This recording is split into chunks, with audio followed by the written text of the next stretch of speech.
Folks, it is week 14. Half of these NFL teams are eliminated. They don't care anymore. You guys might not care anymore. We're all limping to the finish with our best ball teams. We're all doing the absolute best that we can.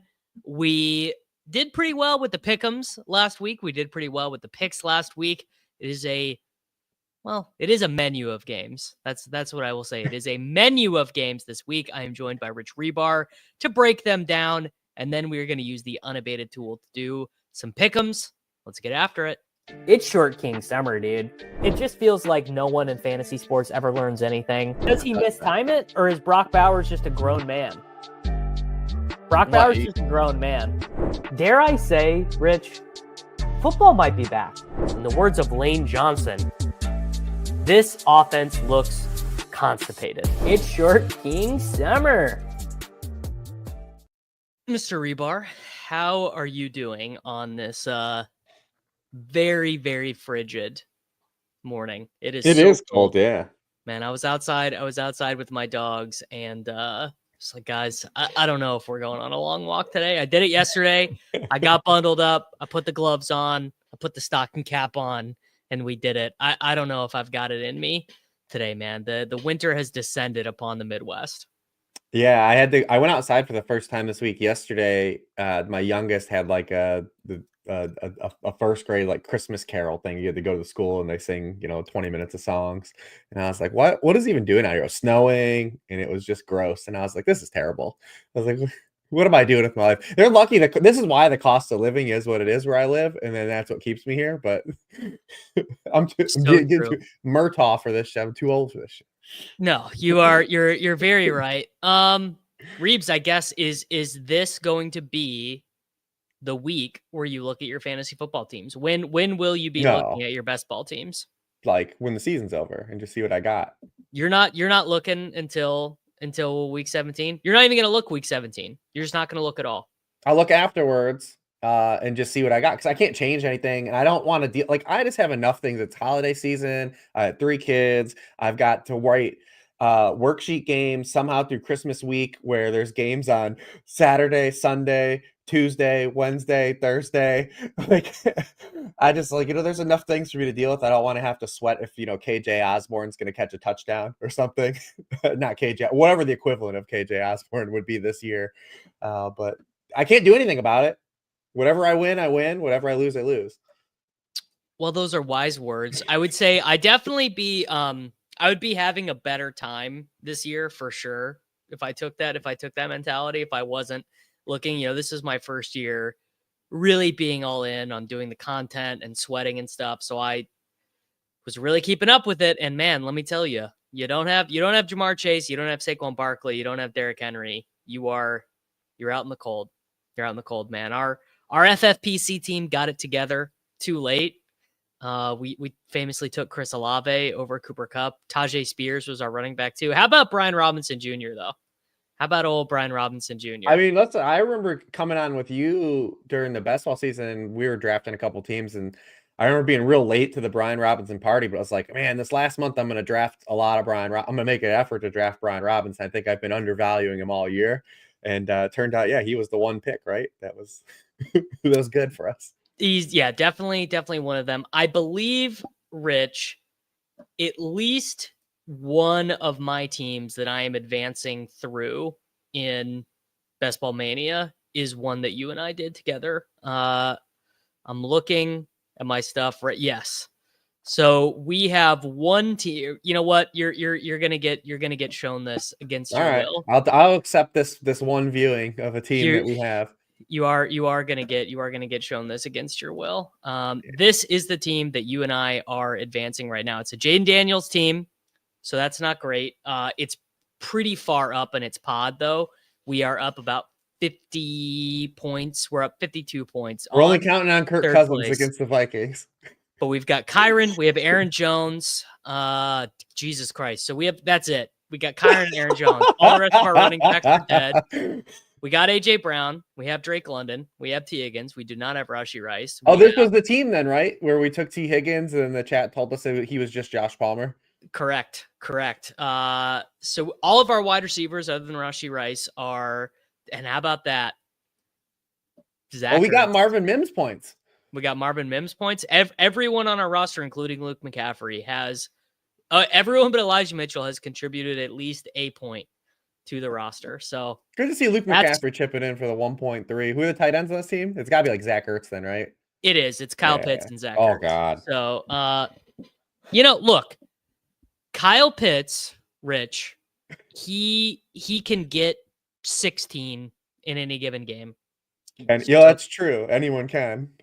No, I mean, there certainly has been a little bit of an overreaction to the snaps that Pitts played last week. Like that was I don't mind the snaps. I mind the other 13 weeks. He is a deep threat tight end, which does not have a fit in the modern NFL. There's no fit.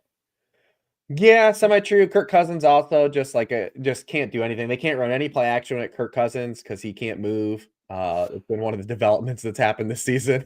You put any pressure on Kirk Cousins, it's a disaster. Can't turn his back to the defense. They can't do anything creative. They can't move him around. Kind of in hindsight, like, oh, could have seen this coming.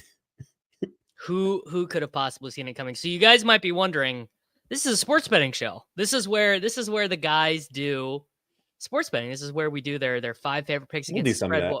Well, I got bad news for you.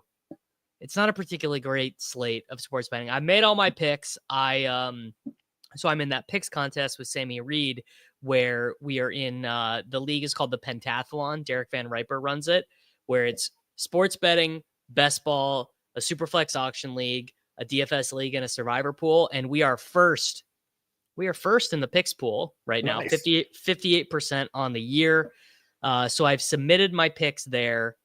I have got, I think, a pretty decent lay of the land. But Reeves, why don't you tell the viewers what you told me before we started? I mean, there's only 2 games I want to pick. I mean, I could give you 5. We can just make some stuff up. But I think the best thing is just to be honest. There's 2 games that I would pick on this slate. And I think whatever you have to offer for your picks, I can offer analysis and we can riff on that. But against the spread, man, there are 2 games. Well, it happens. All right, we can start with my number 5 then. I'm going to take the Arizona Cardinals minus 2.5 points. The unabated line says you can get it -3 at plus money. So it looks like you can get it -3 plus money at Circa. You can get it which I would rather do that than the 2.5, I think. Yeah, so Circa has the best odds there. -2.5, -110 at FanDuel, I think is pretty close.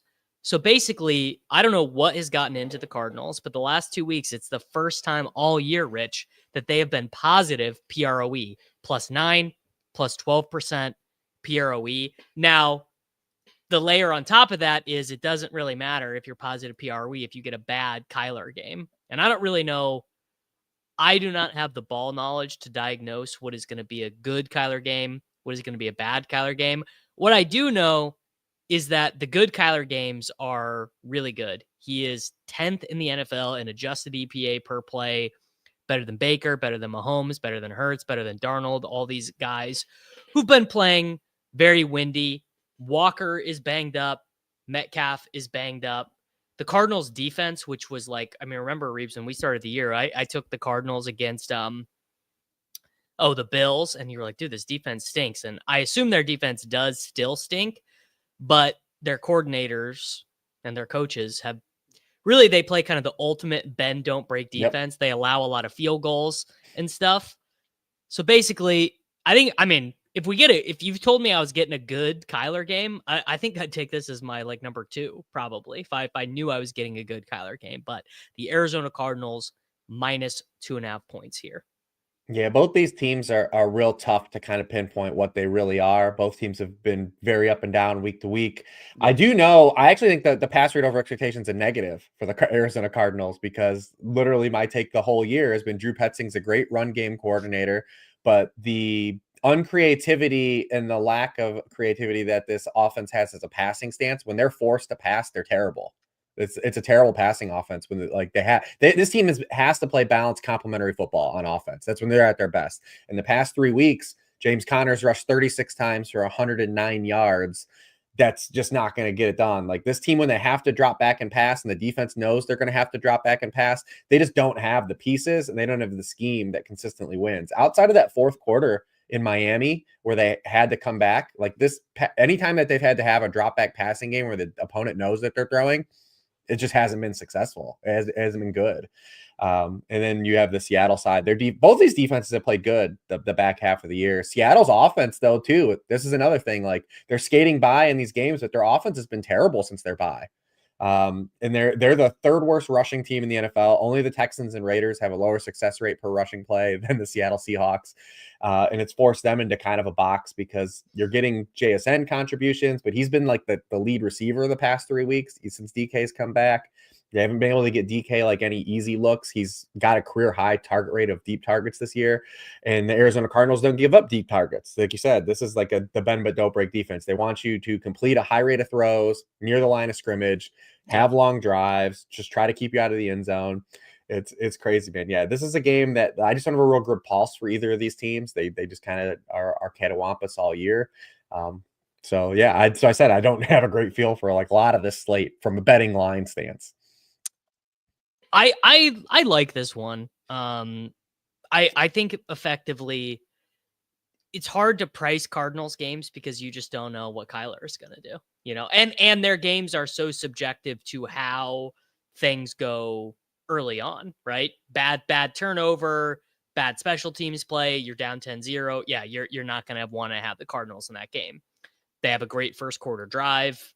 They're up 7-3 or whatever, then you're going to feel much better. Historical Anomalies is asking, does Reeves have stats for teams playing rematch division games? Was just listening to a pod where a guy who sets lines in Vegas said that the unders of these rematch games are print fest. I mean, that kind of is the historical trend. Although the first version of this game was ass.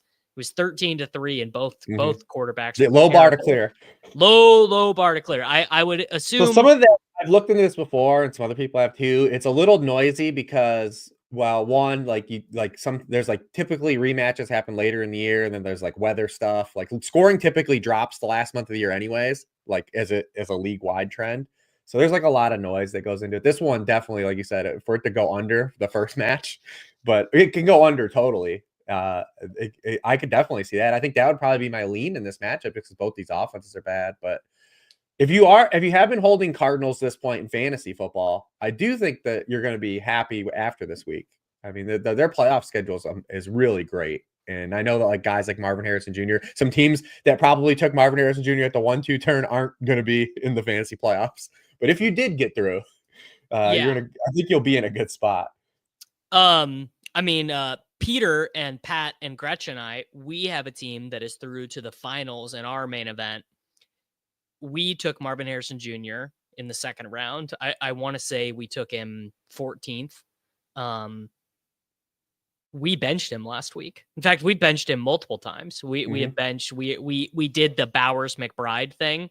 So we started tight end at flex every week, and we have FFPC So we've actually been bent. Now we have to start him this week because of the buys. Yeah, we did not do a great job looking ahead.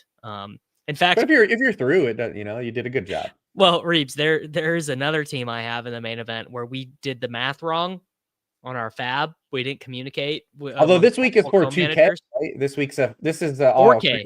Yeah, it's 4K. Yeah, 4K for week 14. We don't have a kicker. We don't have a kicker in one of my teams that got through to the finals. Our kicker is on a bye, and we didn't realize it, and we are out of money. So not great. That is my number 5. Reeves, my number 4.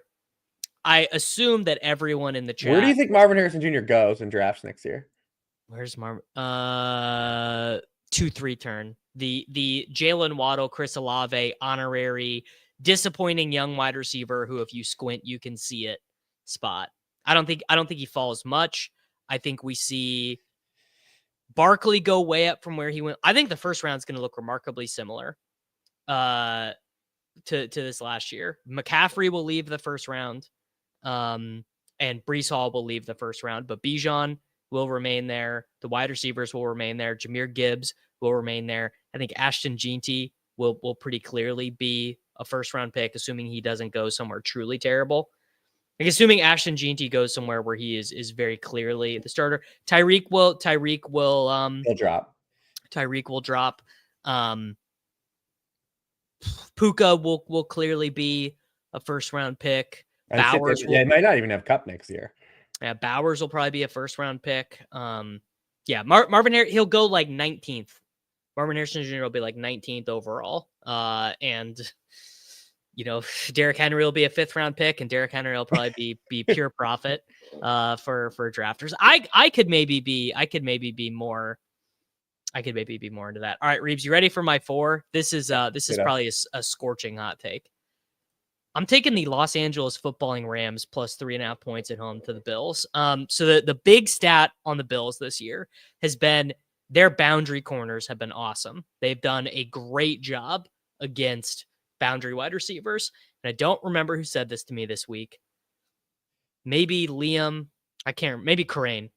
But basically, the Rams have one boundary wide receiver. It's Demarcus Robinson. Puka and Cup, everything they do is over the interior. It's all crossers, it's all posts, it's all hitches, it's all slants. That is how the offense works. And I think we saw this last week. The Rams, for the first time all year, had their entire starting healthy offensive line that that they would have planned back in June or whatever. And it made a pretty big difference in that game. Like Kyron didn't really get going, but then once he did, it was just pure running lanes. Now the Rams are not very good, so it's not going to be surprising to me. That's why this is my 4. But 3.5 points at home. Stafford is playing great. Like Stafford is, he really is. He can't move, so it's kind of similar to the Aaron Rodgers, Kirk Cousins stuff, where he like literally, he's just guy's old, man. He can't really move around, but he is dealing. I'm taking the line, and this is nothing about the Bills. I think the Bills are great, and the Bills are a very good chance to be the 1 seed as Kansas City keeps donking it off. But I got the Los Angeles Rams plus 3.5 points at home here. I'm not mad at this one. You had the Bills coming off of 2 pretty big games, going on the road. The Rams are just another one of these teams. Like, what do you get week to week with them, right? Like They look great one week, and then the next week, it's like they can't do anything, and it's a struggle for them. The defense is real Jekyll and Hyde too.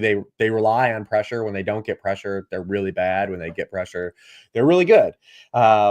But they play a lot of zone. What's funny is I keep using this stat because until it happens, I'm going to keep using it. But Josh Allen has not thrown a touchdown against zone coverage this season. He's the only other quarterback that qualifies for league passer rating is Deshaun Watson. It's like just probably more circumstantial than anything. It's just a weird stat, but it's fun. It's fun to talk about anyways.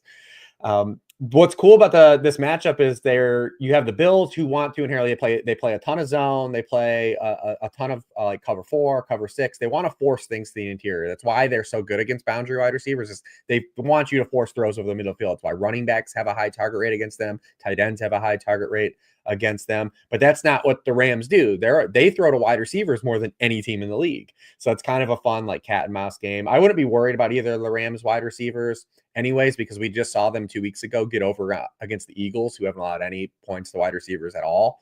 So it's just what this offense is going to do.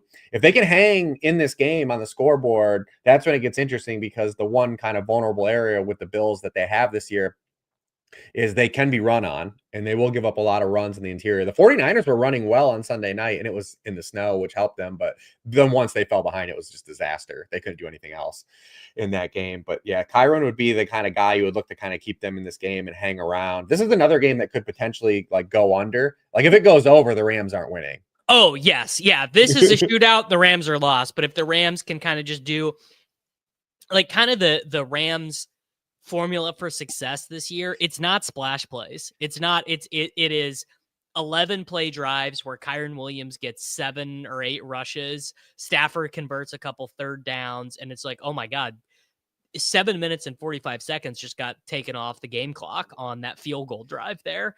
That you're completely right. The under is how the Rams get there. I completely agree with that. The Bills are this is a game you look at from a DFS stand and say, man, like, yeah, Rams, Bills, we're going to stack the shit out of this game. And the Bills have scored 30 points 6 games in a row, tied their longest streak in it's crazy. They score 30 points a week and no one is good for and fantasy no one football. ever gets there. Yeah. Khalil Shakir does his 7 for 65. Josh Allen runs for 1. One of the other running backs will run for 1. Cook will run for 1, but Cook only plays about half the snaps. You know, Cook is not a full-time player. How crazy that James Cook, the running back that could not score touchdowns the first 2 years in his career, he is the highest touchdown dependency of any running back. Just under 40% of his fantasy points have come from touchdowns. That's pretty crazy. It is crazy. But they rotate their receivers. They're going to get Coleman back for sure, it looks like. And then Kincaid's probably going to play. So, like, all these guys just, like, they run a route on, like, 60 to 70% of the dropbacks. Like, they don't have a guy.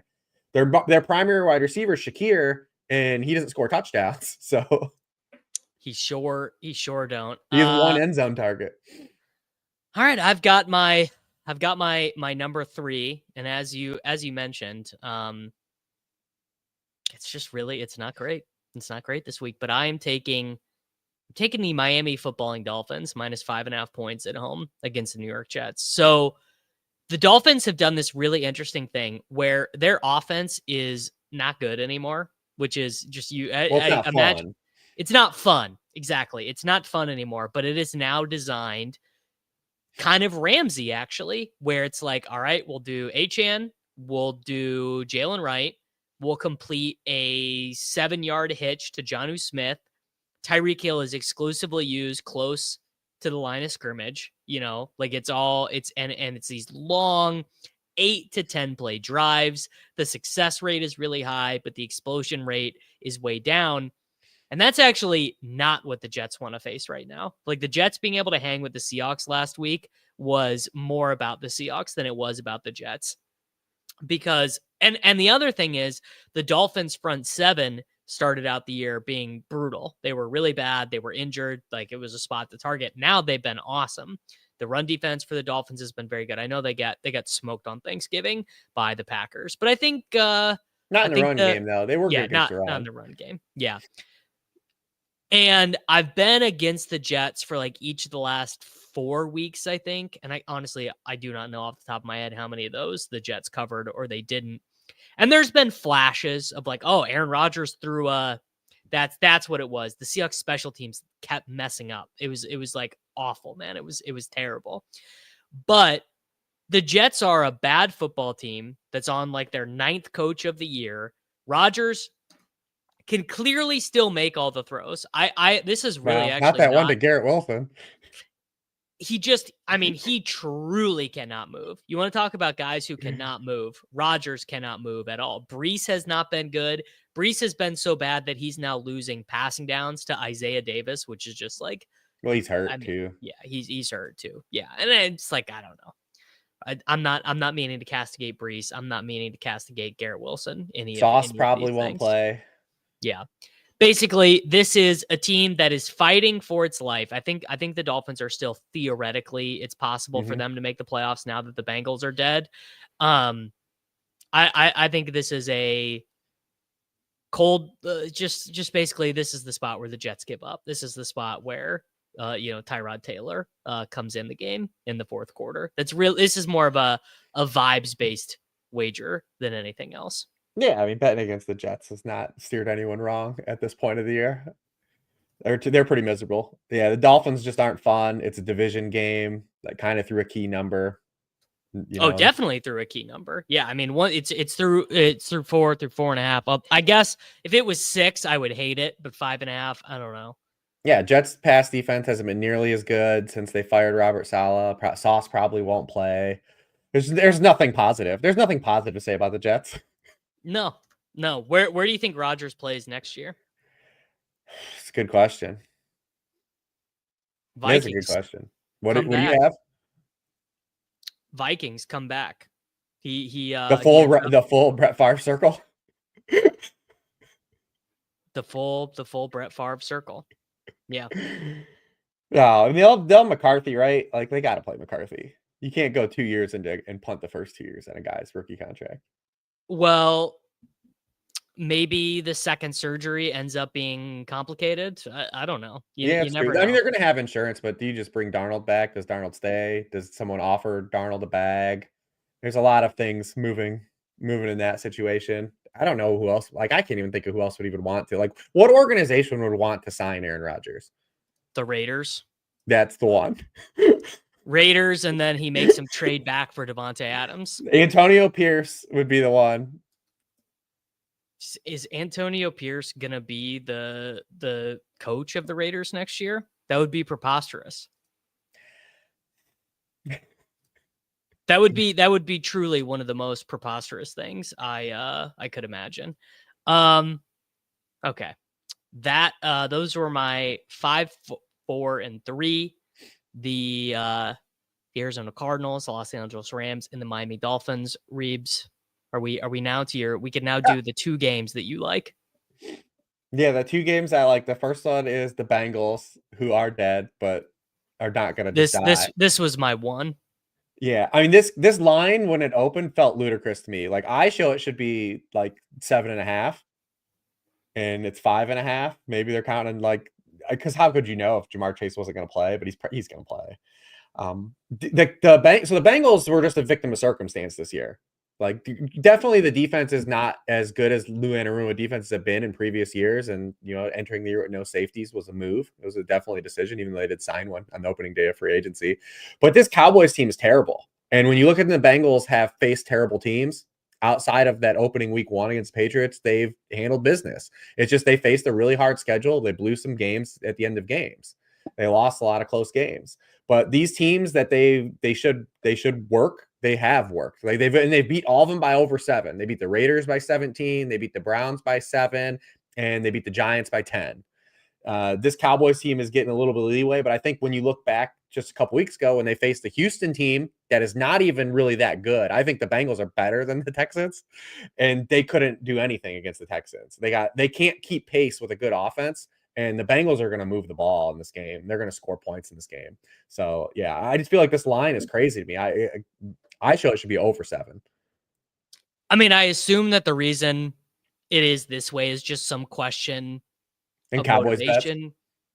Well, Cowboys bets always, yeah, the public Cowboy stuff, but it will, some bit of how much did the Bengals try? Is Chase playing? Is Higgins playing? Like what is the intrinsic motivation for this team? But I mean, I believe technically there is a small chance that the Bengals can make the playoffs. I think it's like sub 3%.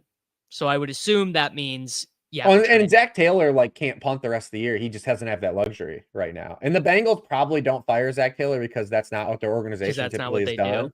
But I just feel like Zach Taylor's definitely not going to punt these games either. It's wild because everyone's gone back and forth on the MVP and Josh Allen to kind of be like, if the Bengals were in the playoffs, Burrow would probably unequivocally be the MVP. Yes, he's been awesome. I mean, this has been the best season. And they wasted it. It's going to be the wasted Joe Burrow season. And it's like Lou Anarumo was supposed to be this great, incredible coach. He was the Mahomes solver. Lou Anarumo was the Mahomes solver. He was supposed to interview for head coaching jobs. And the Jamar Chase quote after that Steelers game last week, he was like, "Yeah, I felt like we had to score every single time," which is like, well, you probably don't want your star wide receiver thinking that about your defense. I'm gonna guess you don't love that. Yeah, and the Bengals D is so terribly bad, but this is a Cooper Rush led offense that might not have CeeDee Lamb. CeeDee Lamb has a shoulder injury that he did not practice with on Thursday, so a lot of ways for this to go south for the Cowboys. I mean, this is about as meaningless of a game as you could find, but the Bengals are my one. I mean, the Bengals should put up 35 points here, pretty much no problem. And as bad as their season-long metrics look defensively, when they face the Raiders, when they face the Browns, when they face the Panthers, when they face the Giants, they didn't give up the bag to those teams. Correct. All right. There we go. Reeves, what do we have next? I have the Saints first. So wait, like do your spiel, and then I'll tell you why this one was not on my list. Yeah, that's fine. I mean, so this is this Giants team's dead. Like if we reach like your take on the Jets, like this Giants team can't. They're dead, dude. It's over. They lost Dexter Lawrence is now out for the rest of the season. Like they have two good defenders, Brian Burns and Dexter Lawrence. Bobby Okariki's like fine, but like they can't stop the run at all.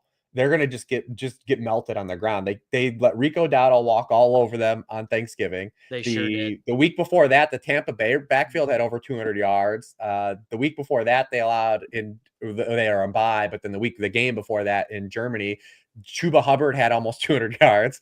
The Washington backs the game before that, 160 yards. The Pittsburgh backs had 190 yards the game before that. And the week before that was the Saquon game, and they allowed 270 to the Philadelphia Eagles backfield. They're getting Eric McCoy and Lucas Patrick back on the offensive line.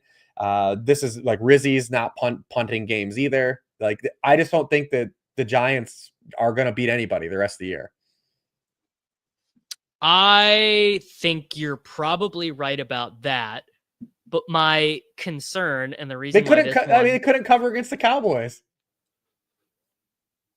They couldn't cover against the Cowboys. Here is my backup concern on the Saints. They are reaching a point of injury that seems preposterous. I mean, they are down so many guys on offense. They're getting guys back this week. I guess they're getting Kendre Miller back. Who else are they getting back? They're getting the two offensive linemen. They're getting their center Eric McCoy, and when Eric McCoy's played, that offense has been good all season. They are getting Lucas Patrick back, so the offensive line is going to be as healthy as it was since the start of the year. They're also getting Bub Means back. I don't know if that matters for your MVS bags, but Bub Means looks like he might play this week too. I don't know if that matters, but this is as healthy as I guess I can make an excuse for their offense since they started losing all their bodies. Yeah, you know what? You're probably right.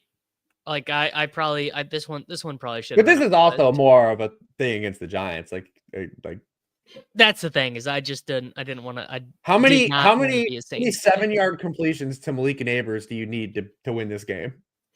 14 7-yard completions. Yeah, sounds like Kendre Miller is in fact going to matter here. There was a great quote from him that he said he was running full speed the week that he got put on IR by Dennis Allen. I mean, Dennis Allen, dude, what a fucking dick. Good riddance. Rizzy had some positive quotes on Kendre Miller. He did call him still a change of pace back, but he's going to get mixed in, it looks like, for sure.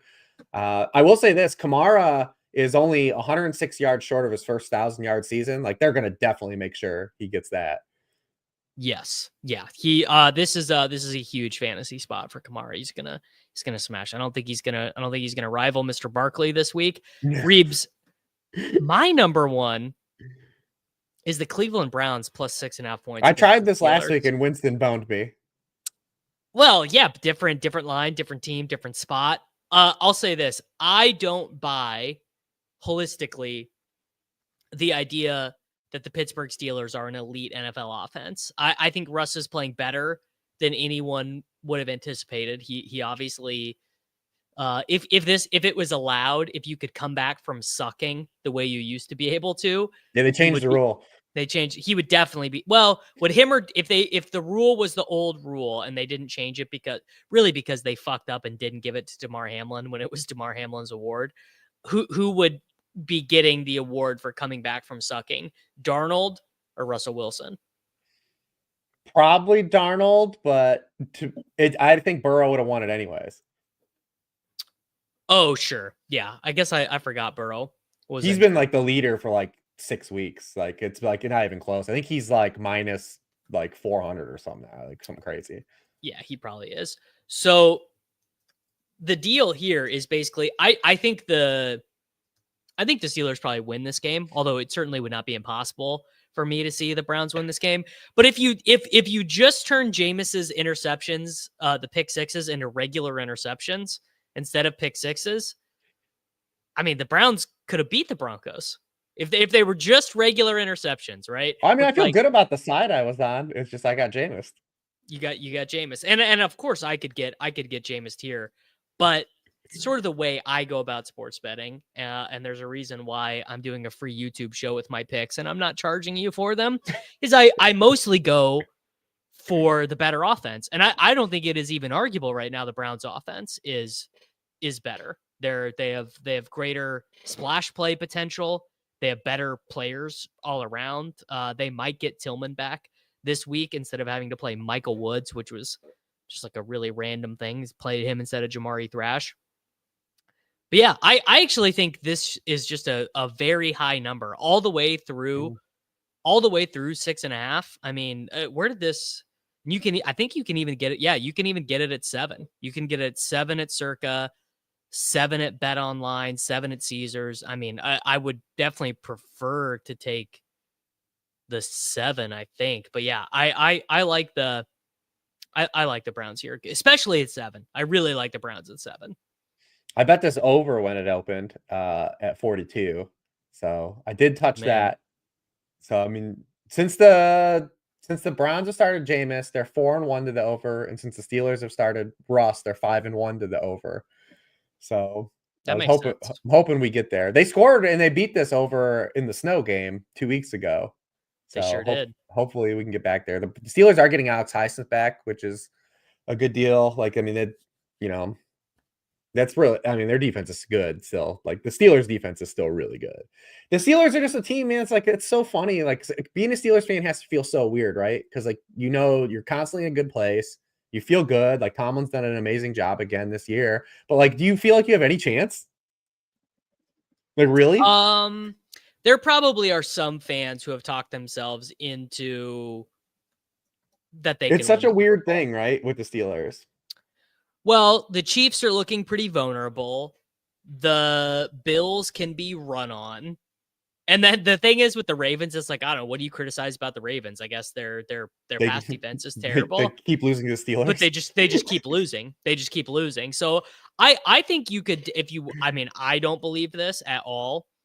I don't think the Steelers can win the Super Bowl. Like in these playoff contests, I'm not drafting. If they were in the NFC, teams. they might have a puncher's chance to get through. But like, because eventually the playoffs come down to winning with good quarterback play. Yeah, I mean, yes, a guy has, which is, frankly, why I would not be surprised to see the Lions not win the Super Bowl this year. Despite, I mean, the Lions are the best team in the NFL, but I'm not going to be surprised if they don't win the Super Bowl. You know what I mean? I just am not. No, I don't think anyone will be. It's like, yeah, because if they get into a spot where you're able to get pressure on Goff, and I mean, they just can't convert. If you can, I mean, yeah, it's gonna be interesting. Them versus the Eagles, we want to see it. You get to see them versus the Bills next week, right? It's Lions Bills next week. I want to say that's correct. Yeah. Yeah, that's gonna be a hot one, definitely. And I think it's in Detroit too, so it's not like we have to worry about like Buffalo, like crazy Buffalo stuff happening. Yeah. Neighbors just got ruled out, so I think we're feeling pretty so we're not gonna get 14 7-yard completions to Neighbors. No, it'll be all Wandale season. I mean, the Giants are dead, dude. Like we get to this point every year where just teams are packed it in, and do they keep Dayball? Is the question. Is he cooked, or they give him one more? No, I think they do, because they say, it's not your fault that this is our quarterback. Maybe Aaron Rodgers just switches teams in New York, brother. You thought about it? Maybe he just crosses over. Well, they play in the same stadium. They both play in the Meadowlands, right? Yeah, so it's easy. Is it still the Meadowlands? I think what do they call it now? It's sponsored by some other goofy thing now. These stadiums all change names for every 2 years. I don't give a shit about any of that. I still call Chief Stadium is Arrowhead. I still call where the White Sox play US Cellular. I don't even think US Cellular, the company, exists anymore. Comiskey. They used to be Comiskey. Yeah. I called whatever the stadium was named when I started playing DFS seriously. Every sport, NBA, NFL, baseball, I just call it whatever it was then. All right, Reeves, what are you thinking about for DFS this week? Love it. Super fun slate. Yeah. I can't tell. Are you being serious right now? Yeah, I do. I like the slate a lot. I think it's fun because it's wide open. So hit me with some of your takes. Because the slate's wide open. Obviously, everyone's going to have Garendo and everyone's going to have Barkley. But other than that, like we have 2 quarterbacks that like really have the potential of shadow realming us: Josh Allen and Jalen Hurts. Right. So then it's just like streamer city. Everyone else is like, so it's just like you're going to see a lot of pay down lineups. You're going to see a lot of like Will Levis. You're going to see a lot of maybe Aiden O'Connell. You're going to see Sam Darnold teams. Like it's just going to be wide open at the quarterback position. And the quarterback position always drives kind of where the receivers go, because what's the first thing they do after you pick your quarterback is you pick a stacking partner. So there's going to be a lot of fun stacks built out. I think a lot more unique lineups. And you probably wouldn't think that on the surface because you're like, everyone's going to have Barkley, everyone's going to have Brendo. But there's going to be a lot of unique lineups through the quarterbacks. Yeah, I think AOC is going to end up being pretty chalky. I really like Jameis, Judy, Moore, Jameis, Moore, and Njoku. Like, you could use Pickens as a bring back if you want on that. I mean, probably not. I like that angle. What do you make of the Bucky Irving situation? You think he's a jam? You think people are out on their skis? Let's see what happens today. I mean, yeah. I just want to see more because we saw this with Achane too last year. Because Bucky's, I know he plays bigger, but he's a 190-pound running back. And we saw this with Achane last year when he got like a larger workload at any point, like versus like what he was getting with Mostert. Like he got nicked up. And that's kind of what's happened with Irving. He's been dealing with stuff all year. They give him his career high, just under 30 touches last week. And he's like, he had one touch the final 3 possessions. He was down. He was just so banged up. So how is he close to 100%? Like, there's a good running back slate too outside of the chalky guys. You mentioned Kamara. Kamara's in a great spot. Kyron Williams, I think, is a good tournament play. Obviously, if you get that right, he's in a really good spot. You can keep playing Achane if you want. So like, it's a really good running back slate in general. You'll have some other guys that are like leverage plays. Like if people are going to play like Will Levis stacks, if those become popular, then Pollard becomes like a leverage play, and Pollard's a home favorite against the Jaguars. So he becomes a leverage play. Defense in the NFL. Yeah. So there's a fun way. You have some other things too. If we see the injury report for DeAndre Swift today too, like he's in a spot where he can get 100% of the touches at value. He had 100% on Thanksgiving, but we need to see how healthy he is too. There's just a lot we need to see in these practice reports today.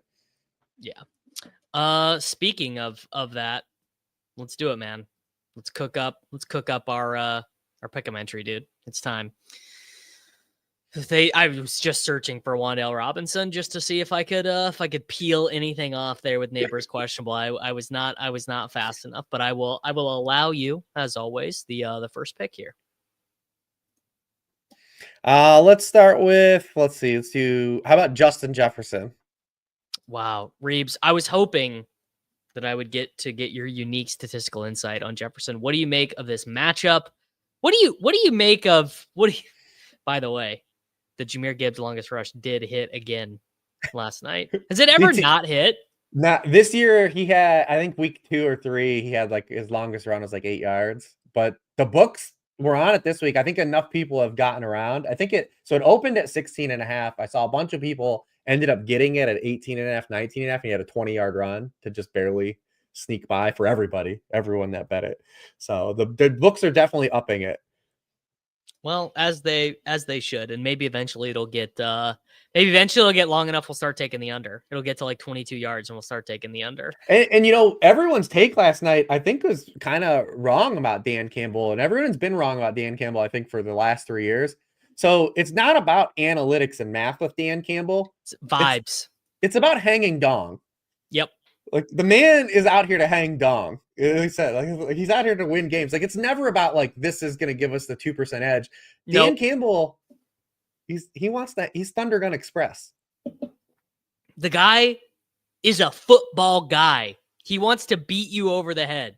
That's what he does. That's what he's about. I couldn't agree more. All these people like this was the wrong move. It's like, dude, it never crossed his mind. It's like, dude, shut your fucking calculator ass up and let me win this football game. I literally could not agree more. I mean, imagine if Andy Reid took that same mentality where he was just like, dude, I don't care. Yeah, we have Mahomes. I don't care what the math says. I got Mahomes, brother. I got, and it's true. Dan Campbell. People do forget this about Dan Campbell. They think like, oh, he must have been like a rotational linebacker. No, he was a tight end, bro. He wants to hit people, but he likes points. He likes points. He wants points. He wants points on the board. And I was so much waiting too because they went for the 1 4th down deep in their own territory that swung it back to the Packers. And I was waiting for everyone to be like, "Oh, Dan Campbell cost the game." And it's like after they had already scored 2 touchdowns on 4th down, like everyone was gonna cherry pick like the other time. Like it's like, yeah, I was waiting for that to happen too. But yeah, a lot of people think it's like the Brandon, like because Brandon Staley was like all math, like when he was doing all the stuff that he got canceled for. And he would come on and be like, well, this gave us, the probability. Like Dan Campbell just wants to hang dong. That's it. Yeah, correct. And I wish Andy would do that because I get so frustrated with it's combination bad 3rd down play. It's always like an in-breaking slant or hitch to one of the shitty wide receivers, and then it's incomplete, and then they kick a field goal with their 9th string kicker. And it just drives me crazy. Anyway, their 9th string kicker. They're on like their 7th tackle, it feels like too. Well, dude, do you see what they did in the last game? Yeah, Tooney was playing left tackle. They just benched him, and they said it's like, dude, this Humphreys fella better get woke because I can't. Do you see the rep where not even Max Crosby, the other defensive end, just went right by him? Yeah. He didn't even get a hand on him. Sickening, dude. Anyway, choose your Justin Jefferson adventure here. Line. Yeah, receptions, yards. I'm probably prone to yards, but I'm good with whatever. I am too. What can we get at the 99.5? 1.26. So pretty good. That's pretty good. We did this with Nico Collins, I think, last week, and we should have done it with Jefferson. He got 99. Well, he did. I guess he didn't get enough. All right. Yeah. I mean, I would say Jefferson alt is probably my favorite of the whole week, honestly. And honestly, I don't think so. I have 2 takes too for DFS. I think paying up at tight end and paying up at wide receiver is a way to get unique this week. Do we want to tease Barkley all the way up?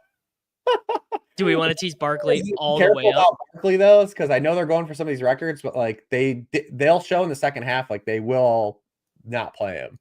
So he has to average over 122 yards. Yeah. So let's do him to 140 yards from scrimmage to breach both exactly. records. So let's do 139.5 then. That's perfect. Would you just do 119.5 because he has to get the 122? No, we're doing one because it is the Panthers, to be fair. It is he could get that in the first half. So we're teasing Barkley all the way up. What do we have for? I wonder your take about this. I was very, very impressed with Thielen the last 2 weeks. Like he had an awesome game, but there was a lot of signal for Thielen last week. I mean, we didn't talk about it. I did my show afterwards with Hilo.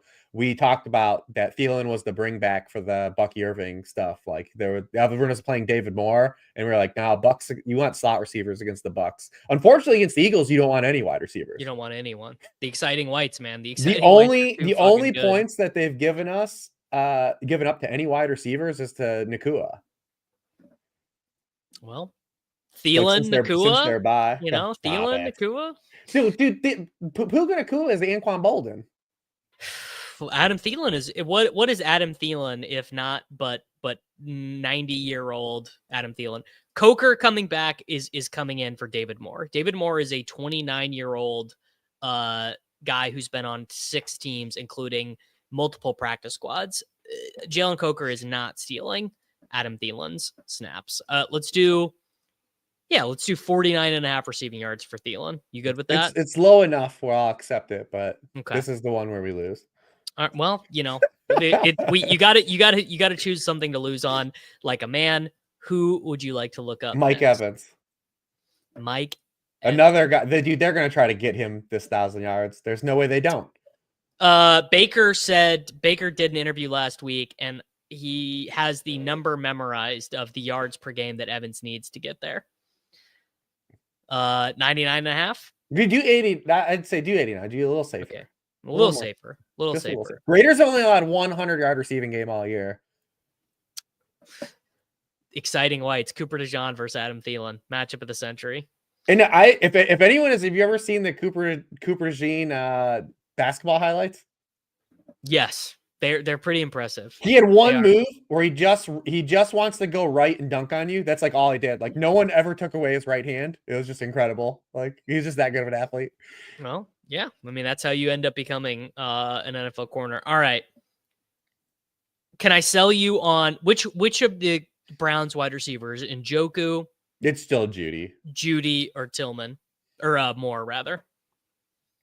You want Judy to He is 65 at and a least half? yeah, he has at least 5 catches in every game with Jameis. Bang. All right, there we go. Judy, 5 catches. That one feels pretty good. All right. What do we have for what's Jonnu got? Do they have Jonnu? That is a lot of receiving yards for Jonnu Smith. H-An touchdown. H-An touchdown? I mean, that's always in play. Yeah. Oh, we're maxed out. That's all they're gonna let us do. Really? Yeah. Because the most you can do. Oh, because the multipliers? Because of the multipliers. All right. All right. Well, there we go. Let's get that pulled up for the fine people. The Davis Mattek Rich Hribar pick 'em entry for the week. Justin Jefferson higher than 99.5 receiving yards. Saquon Barkley higher than 139.5 rushing yards. Adam Thielen higher than 49.5 receiving yards. Mike Evans higher 89.5. Jerry Jeudy 4.5 or more receptions. Devin A-Chain to record a touchdown. That is posted in the chat. Reeves, I feel good about that one. You know, I hit an 8-legger last week. Yeah. And it was all unders. All unders. No, against the brand. Well, here's the deal, the people though. know? Me and Nez, we called it the Hateful 8. And so it's all just lowers on players we don't like. Oh, that's fun. It was like the fades, yeah. Aaron Rodgers lower passing yards type stuff. So it was in a way that's a way to make lowers fun, basically. I like the Hateful 8 too. It's a good bit. That's good branding. It's a good bit and a great movie. A very good movie. All right, Reeves, man. We got a couple more weeks left of the regular season. This was the last bye week. So we are back to full on action next. This should make picking games easier, right? When we get back to full action next week.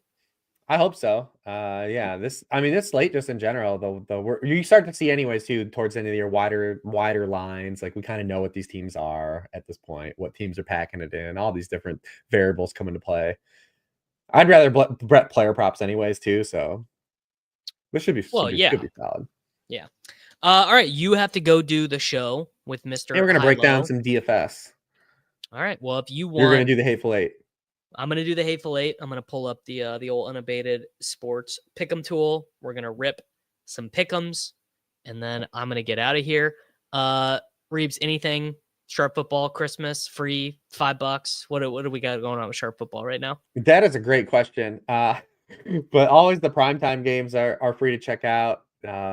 Christmas season's coming, so I know they'll be doing some stuff. I think this week, I don't know what they're doing, but I'm just so like far like in the weeds like this in the season, like at this point of the year, like my head's down. The kids have like a bunch of stuff going on for Christmas, just trying to figure everything out, just trying to get through, man. Yeah. Yep. Yeah. That is all. Hang on to these bets, man. Keep betting the Jahmyr Gibbs, longest rush. Unfortunately, I did have Jaden Reed stuff last night. I had Jacobs touchdowns, but then I had alt overs for the wrong Packers wide receiver. I took Wicks alt overs.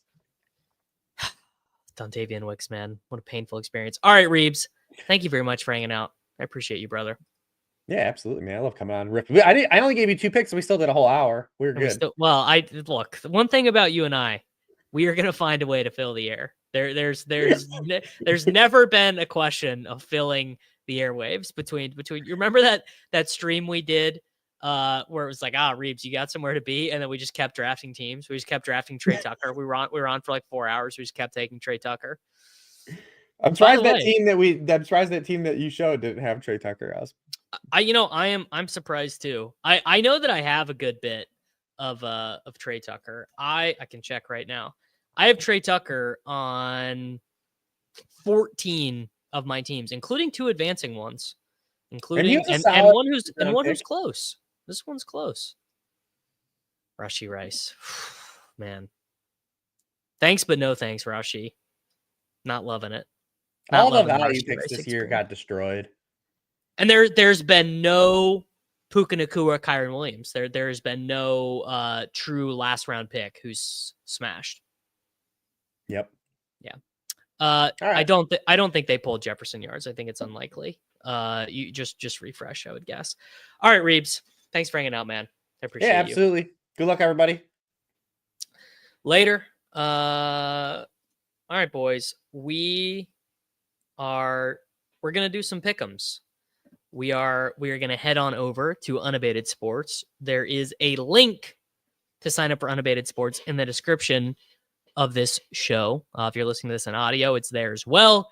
If you are watching this on replay, it's there as well. Very simple exercise that we are going to do here. I tab on over to NFL on Unabated. I click DFS Pick'em. I load up the Underdog Fantasy tab. I slide my slider all the way to 100% for the blitz because I like to see what Cardi has going on. I'm going to turn on some background music so that I don't go insane here. Nez is at Nez is busy today with his partner, so he's not joining us. Nez was initially on the thumbnail, but is not on the thumbnail now. I had to replace Nez's beautiful face with Bucky Irving on the thumbnail.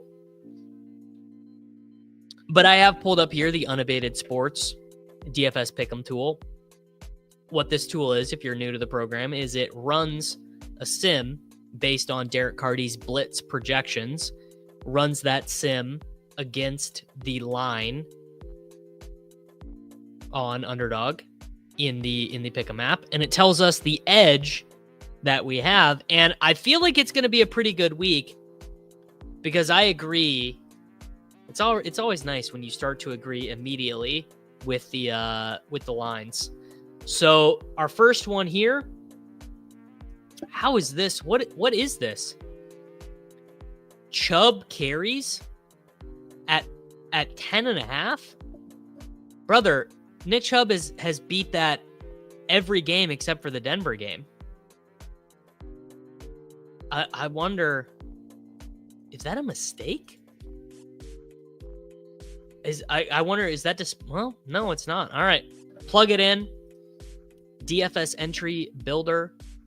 I'm not going to correlate it with the Russell Wilson lower passing yards just because betting against Russell Wilson at this point is just going to make me annoyed. I simply am just going to get annoyed. Alvin Kamara, higher rushing attempts. I mean, you just had Reebs tell you how dead. You just had Reebs tell you how dead the Giants are. He had 23 rushes and a loss last week. He had 29 rushes and a loss against Carolina. Their wins, I guess he didn't get there against Cleveland. He didn't get there against Atlanta, to be fair. He did get there, of course, that Philadelphia game. I remember that. Did get there against New Orleans. I think, there we go. GM, but specifically to Josh Jacobs. Yeah, well, run good. I'm taking that Kamara higher rushing attempts. I feel very good about that. The Sam Darnold higher passing yards. Cardi has a 43-yard delta there. I think we add that one in as well. Sam Darnold, how many times has Sam Darnold thrown more than that? Darnold beat that against Chicago. He beat it against Indianapolis. He beat it against Detroit. He beat it against Green Bay. He beat it against San Francisco. What about how often does Atlanta allow? How often does Atlanta get beat? Which, by the way, this I would say is not a very sophisticated way to go about this analysis, but it does, to me, give a rough probability. I would not encourage you. I would not encourage you to do things this way, but it's just it's also helpful when you're doing the content. All right, passing yards allowed, well, none to the Chargers because they got smoked in that game. 295 to the Broncos, 269 to the Saints, 330 to the Buccaneers.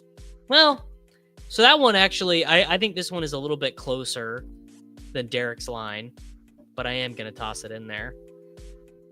Rashad White, lower rushing yards. Yeah, I got to be honest. I think that is probably directionally accurate, but I think there's enough question marks there for me to leave that one out. I would consider this like the gold star play, basically.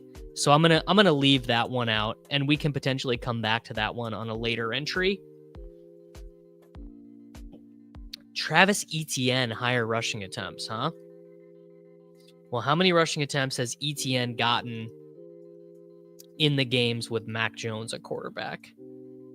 13 in that loss, 12 against Detroit, 11 against Minnesota. Yeah, that feels pretty light. I think that Etienne, 10.5 rushing attempts. We're going to have to toss that one in there. I do like these. The Will Levis lower, the Carr lower. I mean, of course, Cardi's going to have the lower rushing yards on Barkley. Doesn't he know, brother? David Moore, lower receiving yards. Yeah, I think we sauced that one up.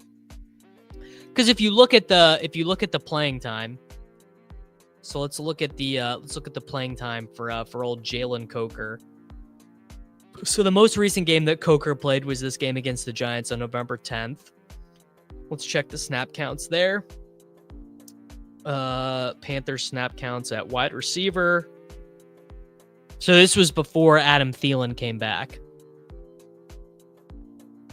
Yeah, I think we're going low. We're going low on old David Moore. All right, look at that cumulative edge there, boys. 422.6%.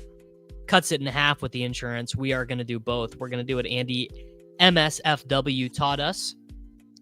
So let's go here. We have the Chubb rushing attempts. We have Darnold higher passing yards. We have David Moore receiving lowers. We have Alvin Kamara higher rushing attempts. 18.5 rushing attempts. And we have Travis Etienne higher rushing attempts. Bang. All right. There we go. That is a 5-leg DFS Pick'em entry. Gonna do the standard first. Then click play. Nick Chubb, Sam Darnold, David Moore, Alvin Kamara, Travis Etienne, straight from the Pick'em tool. I do like these. Some Tony Pollard overs. We need to double check on the status of Mr. Tajay Spears.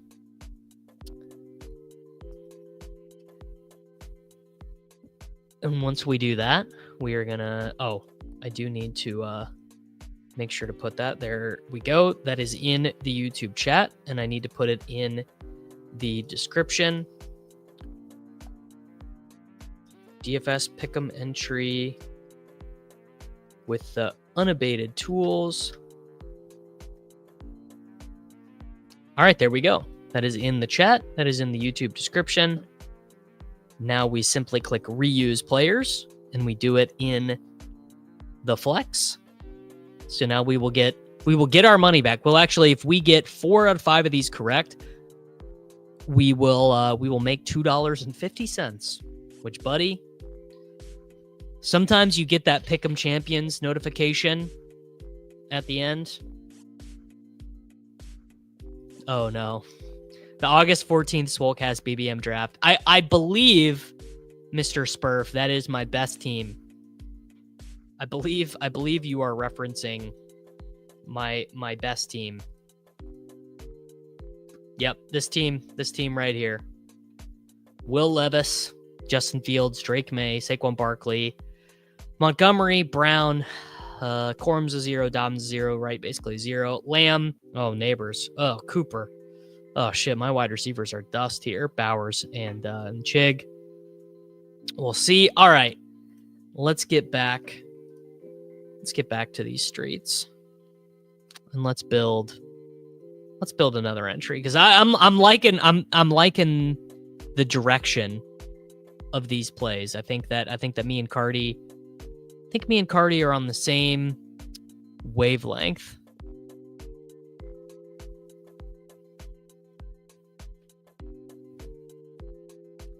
By the way, how weird is it that Tyler Lockett is playing like 40% of the snaps for Seattle? I mean, it's kind of neither here nor there.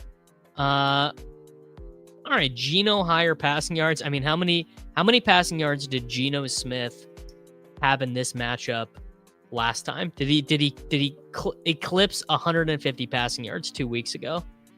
He got 254. He got 254 in a game where they had 6 points. So, all right, Cardi. All right, Mr. Cardi, you sold me. Geno Smith higher passing yards. Don't love the ETN rushing yard stuff as much. Kirk Cousins higher passing yards. I like it. I don't like the Singletary stuff. Darnold completions.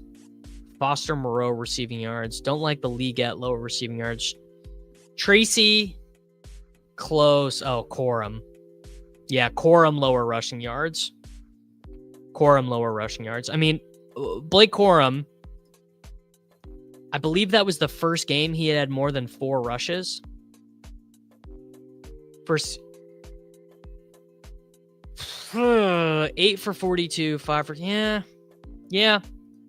I guess that line is a little bit better than it seems on the surface, but I think that's a pretty easy lower to take.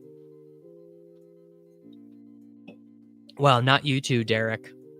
The lower on Mr. Mahomes' passing yards. The lower on Thielen receiving yards. No chance.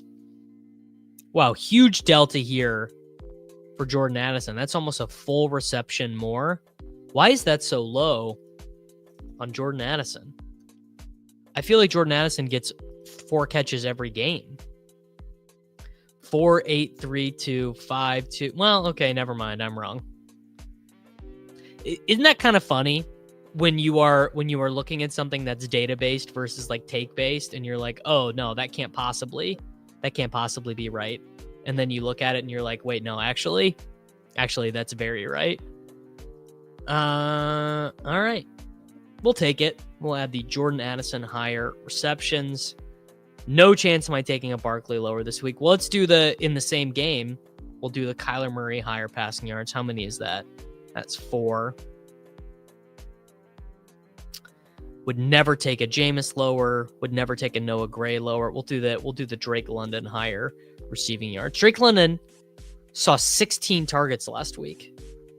16 targets for Mr. London last week. 86, 61, 97 for him. Obviously, his receiving yards are much higher in losses.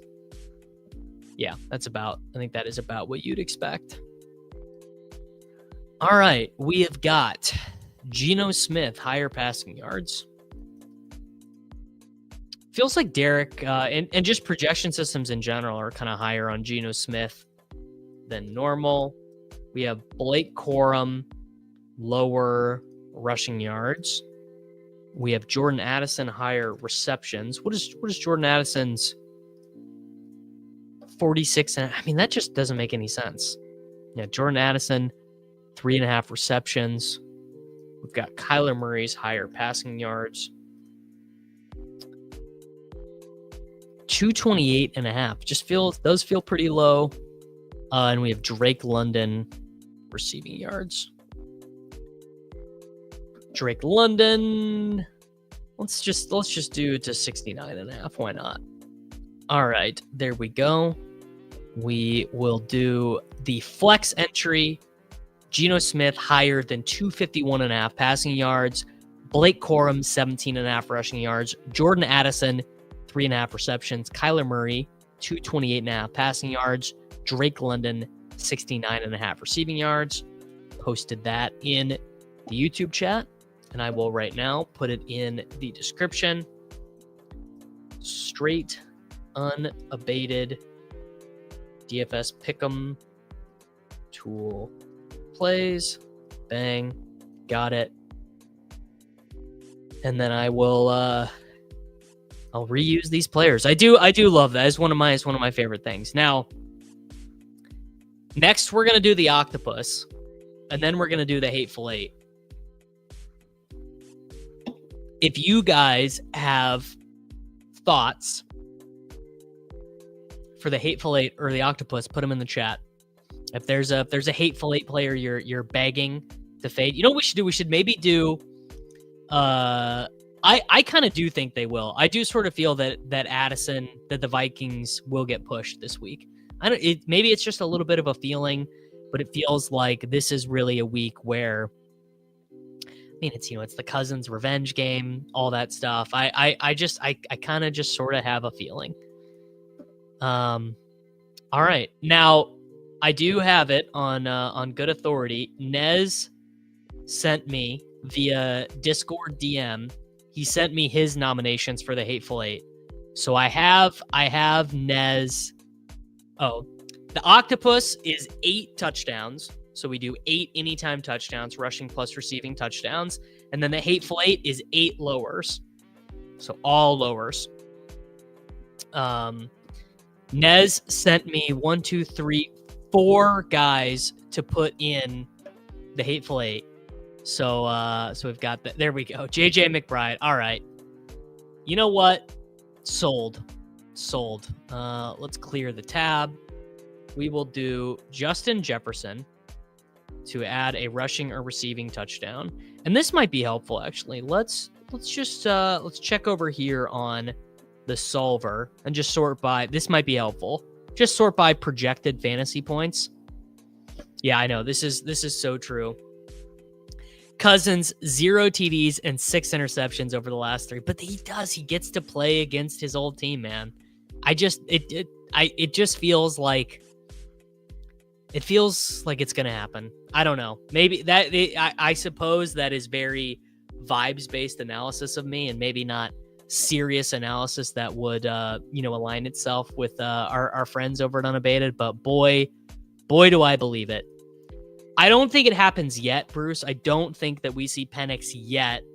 My guess is that we come closer to seeing Penix in week 16, 17, 18. That's my guess. Obviously, I don't know anything. But that is my guess. Yeah, Atlanta does have Tampa Bay nipping on their heels in the division. That's so true. Can Cousins throw 36 miles an hour? Honestly, I have no idea. Probably not. All right, we got Jefferson, and of course, guys, Saquon Barkley, buddy. I don't care that it's 0.74x. We're gonna get this one juiced up. We are taking Barkley. What is the McBride price? God, 1.38. I'm sorry, FF Doom. I'm sorry, dude. I cannot take Trey McBride at this price. I really cannot.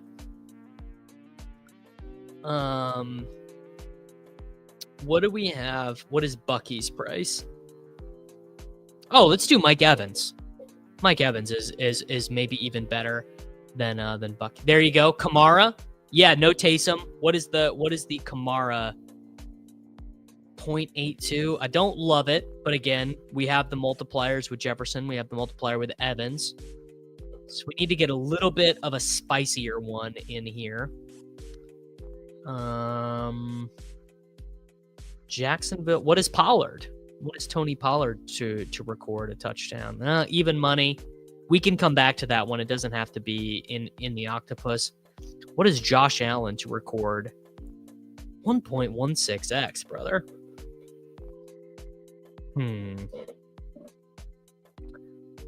I don't want to do Hurts with Barkley. We could do Hurts on another one. Oh, there we go. A man after my own heart. Juwan Jennings. Juwan Jennings is one of my absolute favorite plays in DFS this week. The 1.45x multiplier gets us up. Juwan Jennings, I believe, leads the 49ers in receiving for the whole season. Bet you didn't have that on your bingo card this year. Yeah. Juwan Jennings has 684 receiving yards and 4 touchdowns. So more targets and yards than Kittle. More yards than Debo. More touchdowns than Debo. I know I gotta believe in McBride. I know. You know what? This is an 8-legger. It's an 8-legger anyway. It's an 8-legger, so we do have the flex protection. Oh, the Kamara rushing plus receiving is inactive. What does that mean, bro? What does that mean?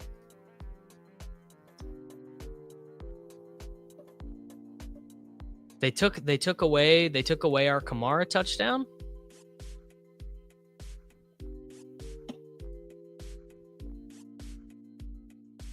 It's gone, dude. We can't take it. What is James Cook? I'm going to bet James Cook's multiplier sucks ass. Even money. To be honest, I don't love it. I don't love it. I think that's what it's telling me. It's telling me I can't do it's when I took McBride, it said you can't do Kamara, bro. That's crazy. Cincinnati down. Oh, Chase Brown, baby. 0.85x. Okay. Ship it. Yeah, Numi he's always woke. Najee could be all right. Definitely doing Chase Brown though. Definitely Chase Brown. What do we have for what is Kelsey?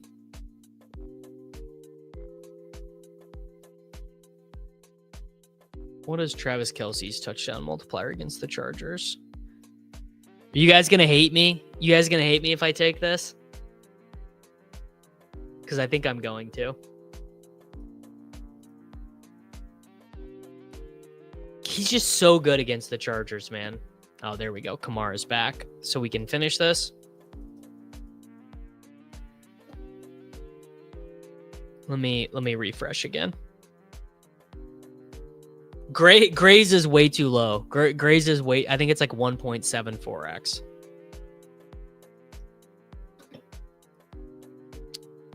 Come on, let us get Alvin Kamara. There we go. Bang. There we go. Oh, okay. We have got for the octopus. Just do Noah Gray instead.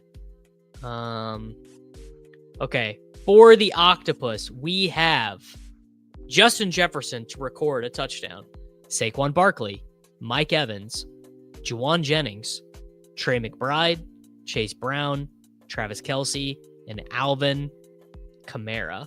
That is the octopus this week. These are definitely the best ones to do. They're the most fun. You know exactly what you need.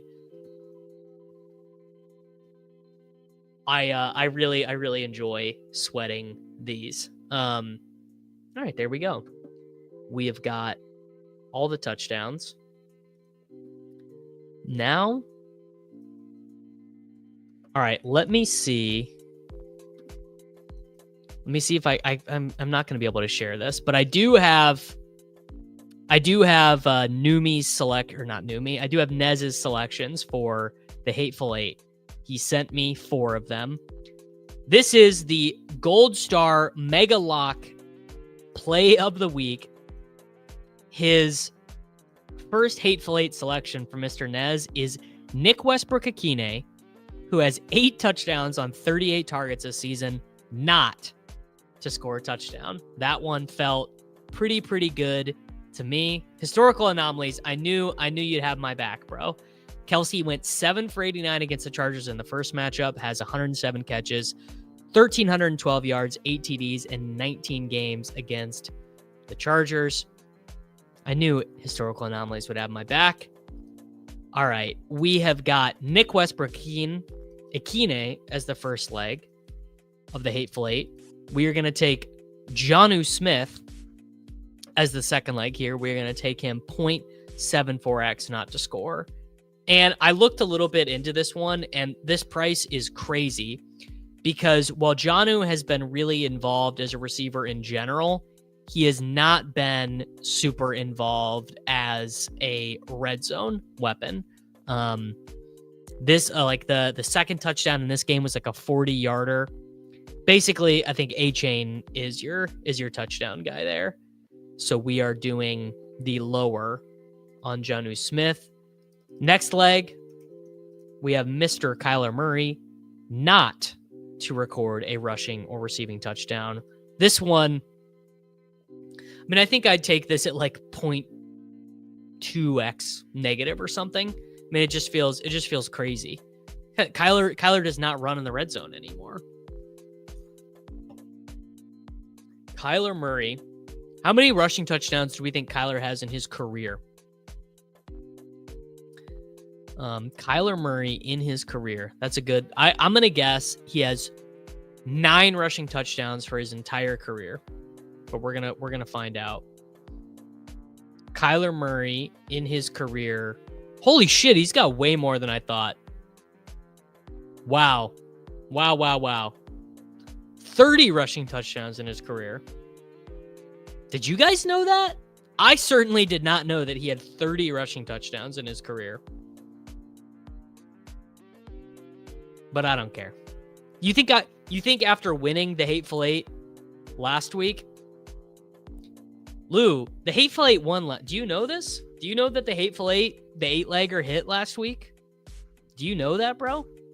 I need you to think about fading the Hateful Eight. And then another very easy one.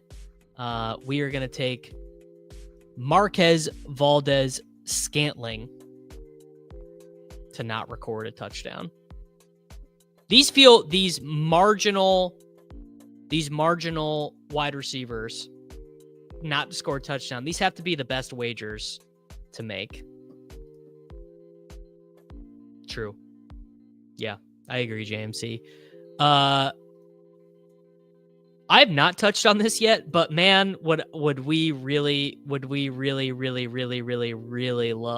Eric Bieniemy to come back to Kansas City, I think. The reporting I saw was that the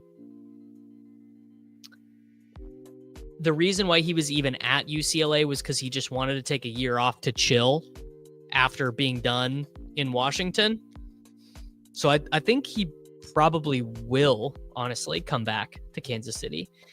Hey, man, we're going to make more than 2.1x. We are.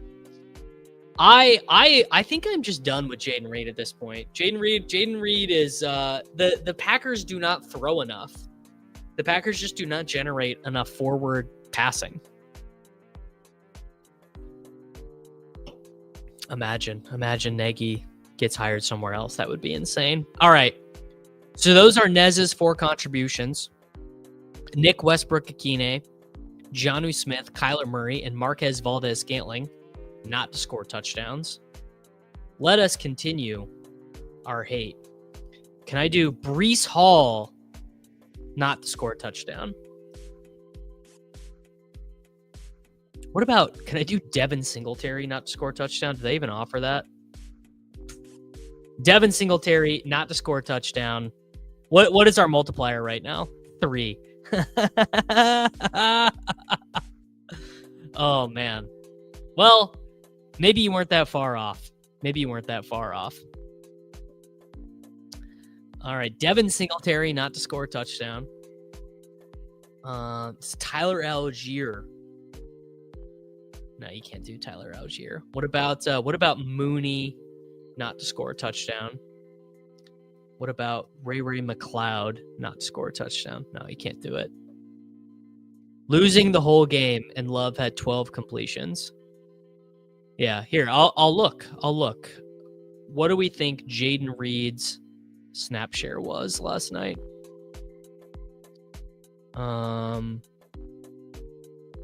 Jayden Reed.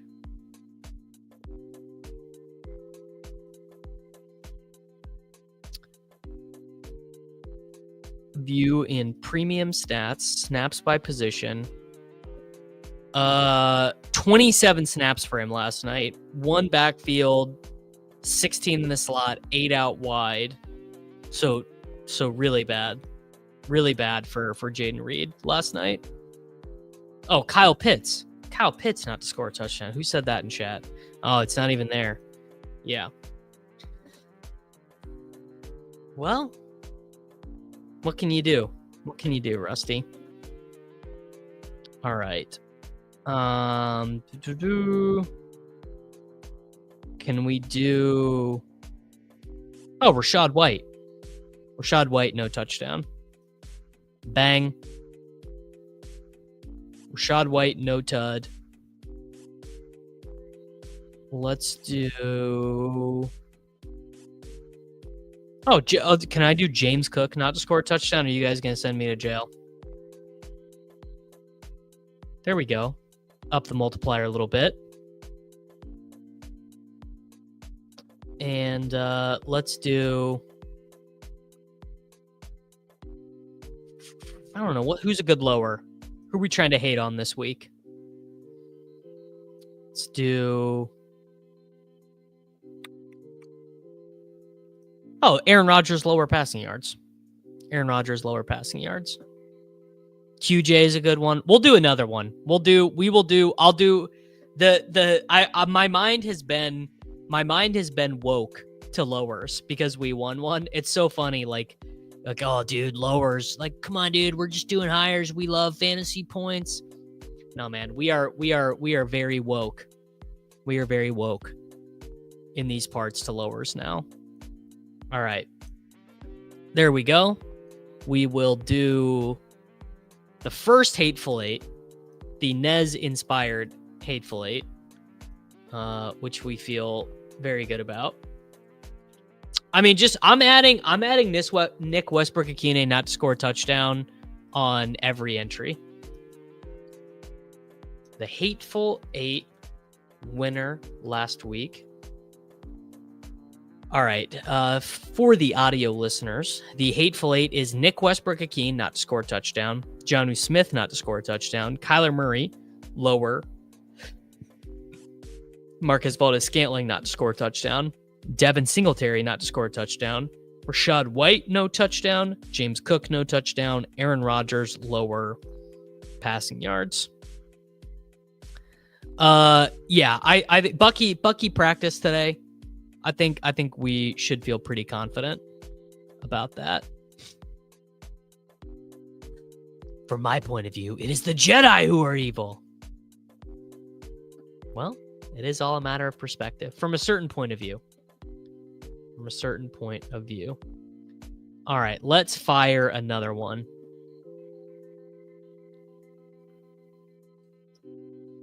Let's do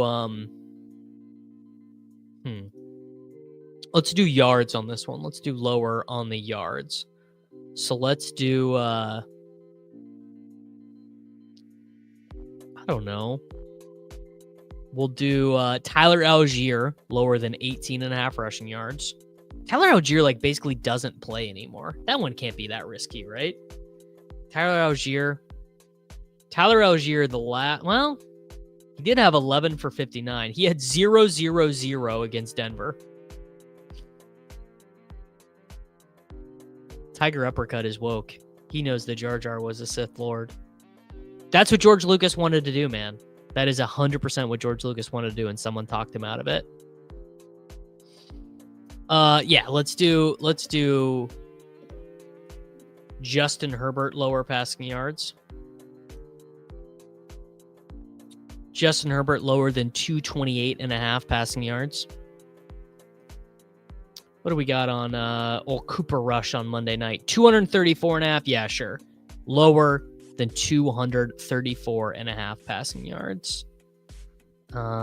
Josh Allen, easy. Lower than 238.5. Yes. Dan is way too not. I did not know Dan at all. Dan is a business partners with Brian. I did not know Dan at all before we started doing the stream. And it's been a real pleasure to get to know Mr. Nerdy Tenor. He's a good guy. By the way, taking the Josh Allen lower is not about hating him. They just do not need this guy to pass, bro. Like, look at all these games he has with under 200 yards passing. None against San Francisco. Underneath this against Miami. Under this against the Jets. Under this against Houston. Under this against Baltimore. Under this against Miami. Like, he just goes way under. All right. We could do the Kyler lower passing yards. Well, we already have the higher, so let's not do that. We could certainly do the Mac Jones lower passing yards. Or we could do...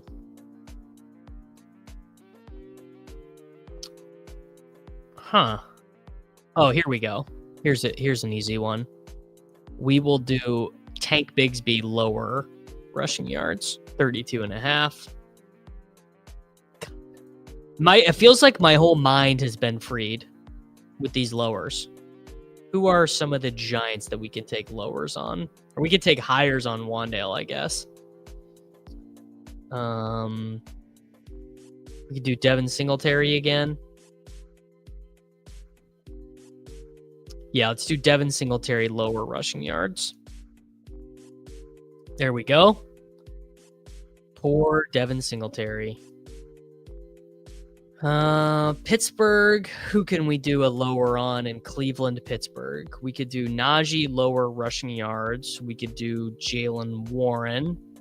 Pat Freiermuth, maybe. I kind of like all these guys, though, is the issue. Yeah, let's do Najee. Najee lower rushing yards. What is Najee's? How many yards has he been running for? In my head, he's been really good as a receiver, but not so good as a rusher. Yeah, I think that's about true.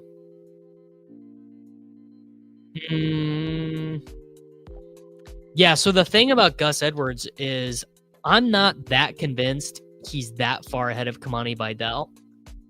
The usage for Gus Edwards was that's good. Let's take a holistic look at the usage in the Chargers backfield last week, because I'm pretty convinced that Gus Edwards could lose his job. All right, game logs for the Los Angeles Chargers running backs. Let's just look at week 13. Gus Edwards had 53% of the snaps. He played no 2-minute drill, no long down and distance. Kamani Vidal played 27%. He played I guess they didn't have any 2-minute drill stuff, basically. And then Hassan Haskins played 13%, got 6% of the rush attempts, 11% of the routes. Gus Edwards actually was targeted last week. Hassan Haskins was playing the long down and distance stuff. Yes. Yeah, I am also not convinced of this, that Gus Edwards is all that far ahead of current day Trent Richardson. I also can't really be convinced of that.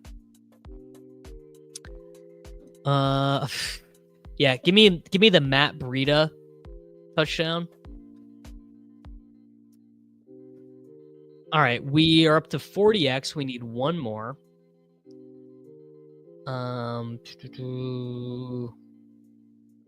do we do? What does Chuba Hubbard's usage stuff look like? Jatavian Sanders. Crazy. Hubbard is probably not even posted, huh?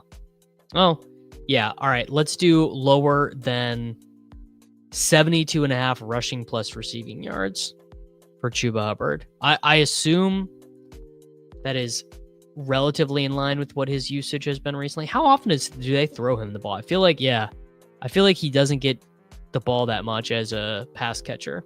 5 targets, 1 reception against Kansas City. Yeah. All right. This is the Hateful 8 part 2. We have Tyler Algier lower than 18.5 rushing yards. Justin Herbert lower than 228.5 passing yards. Cooper Rush 234.5 passing yards. Josh Allen lower than 238.5 passing yards. Tank Bigsby lower than 32.5 rushing yards. Devin Singletary lower than 24.5 rushing yards. Najee Harris lower than 62.5, and Chuba Hubbard lower than 72.5 rushing plus receiving yards. You know, I gotta say, one of the most positive EV things that might have ever happened to me might have been hitting the Hateful 8 last week, because basically this whole year we've been chasing hires. You know, that's been the deal. And I think maybe we have learned. Now Now we need to do the super sliders, and we just need to see what's out there. So the first person we need to check is Justin Jefferson. And if we slide Mr. Jefferson to 139, wow, we can already get him to 2.4x at 129.5.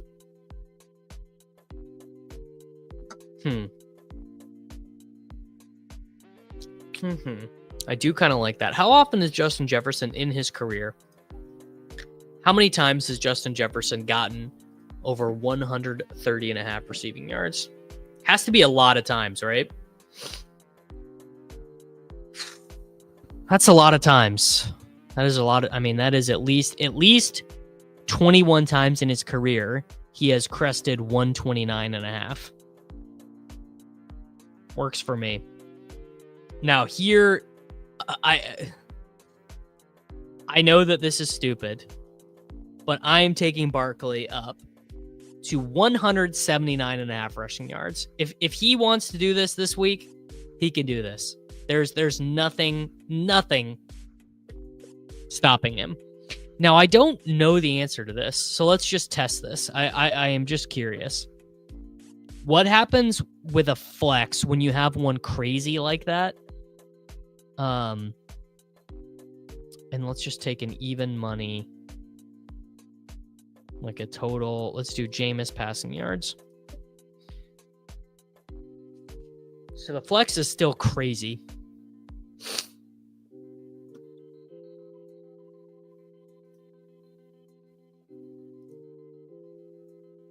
Always a good preface.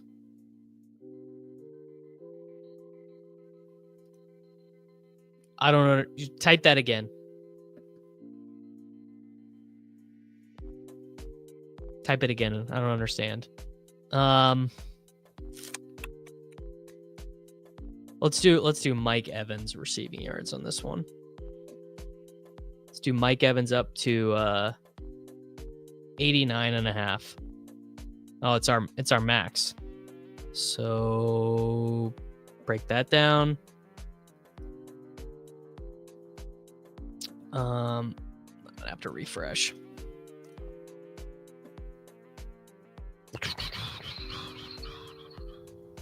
The Mike Evans stuff is really interesting this week. Could always be. Look.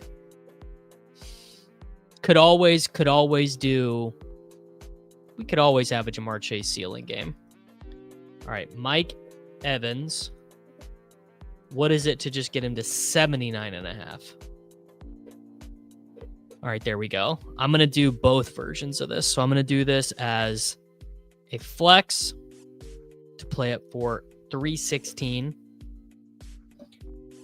Yeah, double max in a 4-pick set still gets like 10x if you just get 3. Pick Ems are not legal in Pennsylvania, but he played around with it briefly in Thanksgiving out of state. Sliding up for hires was always worse odds. Sliding down for hires was better odds. Well, here's the deal. You'll learn this. You'll learn this over time. Well, also,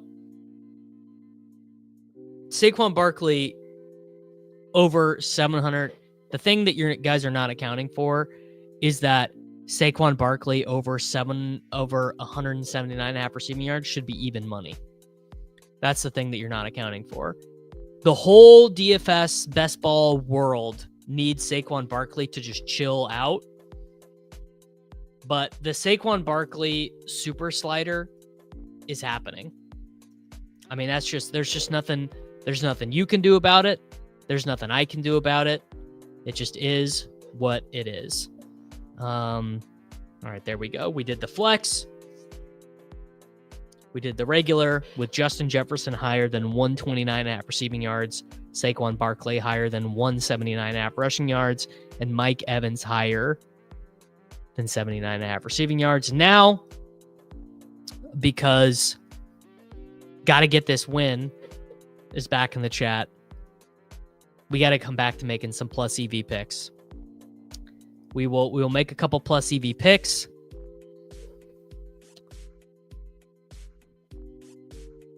You're going against Barkley and Jacobs in your managed league.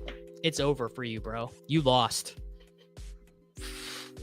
Yeah, JMC, this is such a funny thing. Underdog has the Dog Bowl this weekend. Just one thing. It might make more sense.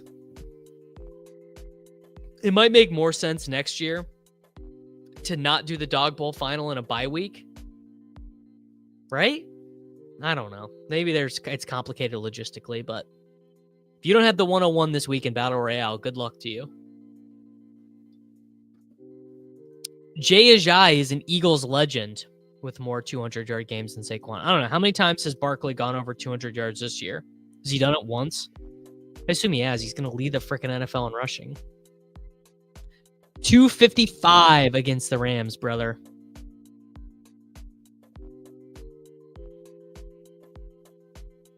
All right. Back to the good stuff. Back to the good stuff. Let's I always like to do this. I always like to go a little bit closer to like the 5% EVs just to kind of see what's standing out. The aforementioned Chuba Hubbard lower receiving yards. Aiden O'Connell higher passing yards. I feel like the entire DFS community likes that one.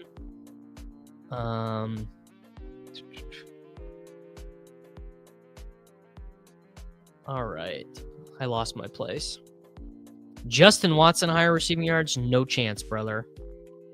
No chance. He wants me to take the lower on Elijah Moore. Not doing that. Yeah. So I don't want to do lower. Well, Pacheco and Hunt, actually. I meant to get there this week. I think. Actually, what was the exact usage like? I wanna check this for Pacheco and Hunt last week. 40% of the snaps for Hunt, 33% for Pacheco, 27% for Pirine, 4% for Steele. Inside the 5, none of them. No one got the ball inside the 5. Long down and distance was Pirine. 2-minute drill was Pirine. Yeah, it's about what you'd expect. All right. Hunt is 33.5 rushing yards. Pacheco is 52.5.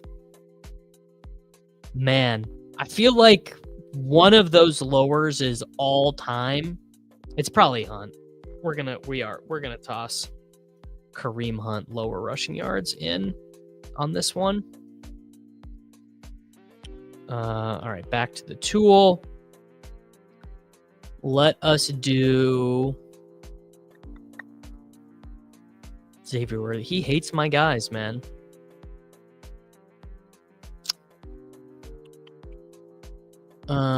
James Conner, higher rushing attempts. I like that one. Jerome Ford, lower rushing yards. I love that one. He wants me to take it to Marcus Robinson higher. Come on, bro. Bryce Young, lower passing completions. Love that one. Is that 5? Okay.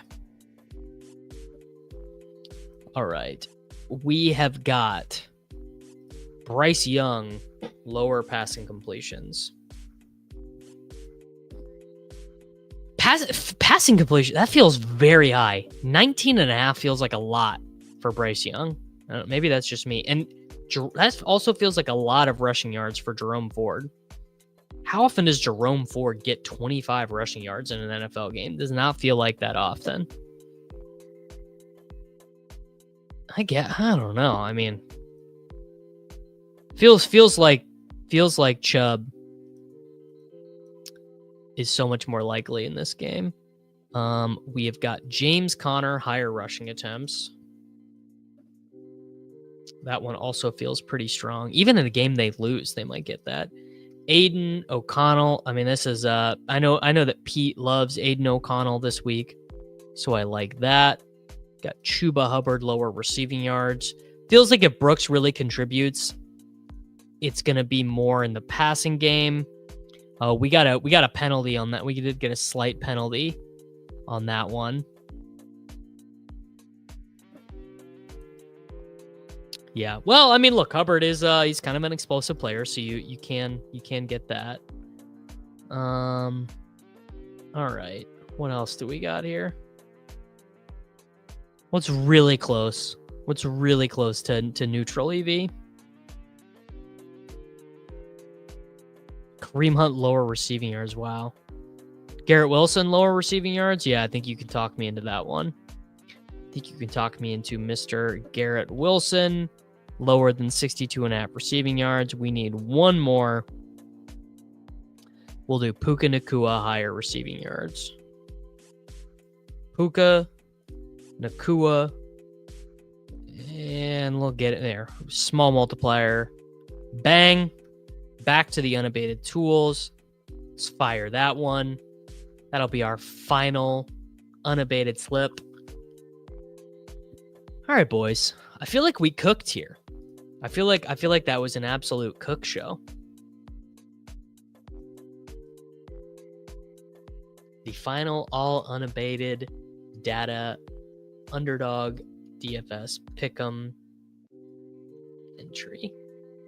By the way, do any of you guys ever watch this on replay and the lines are like gone or they're moved or anything like that? I am always curious, who watches this live versus who watches it on replay or whatever. Just their experience for that.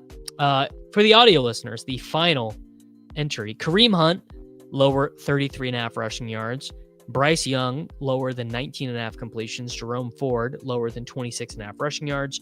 James Conner, higher than 14.5 rushing attempts. Aiden O'Connell, higher, 229.5 passing yards. Chuba Hubbard, lower, 13.5 receiving yards. Garrett Wilson, lower, 62.5 receiving yards. Puka Nacua, higher than 79.5 rushing yards. Here's the deal. Are there any soccer games today? Because I would love... There are not. Can I do my streak on the desktop? I don't think you can, right? You can't start a streak on the desktop. Yeah, I need to. I was so burnt. I was so burnt from the streaks when Josh Allen against the Ravens did not get his passing yards that I retired. I did. I just retired. All right, let's you know what? Let's fire up a playoff draft. And then we'll get out of here. We'll fire up a playoff draft and we will Lou says Iago Aspas to record a goal is the move today. That's what he says. I don't know if I buy it. Iago Aspas has got to be 37 years old. Lou, he has got to be so old. 148. Closing the stream with a Underdog fantasy playoff best ball draft. Bada bing, bada boom. Are these really taking these long to fill? I thought these drafts filled immediately. By the way, I'm pretty sure Marcin Bulka said so. Marcin Bulka won League One Player of the Month when I was still playing FIFA, and had a card that you could an SBC card in FIFA Ultimate Team. You guys know about that? I honestly hope you don't. I honestly hope that none of you know about FIFA Ultimate Team. I hope that you are all safe from that. All right, what pick did we get here? We got the 5th pick. We got B-Spurf, Tricky8181, who I believe is another of the boys from the Discord.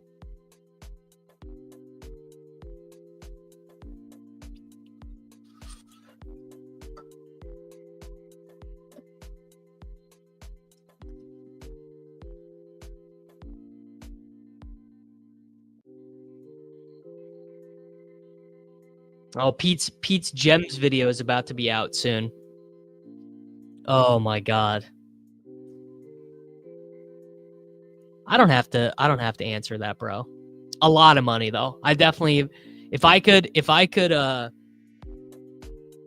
have all the money back that I spent on FIFA packs, life-changing. Wish it was all in Bitcoin instead.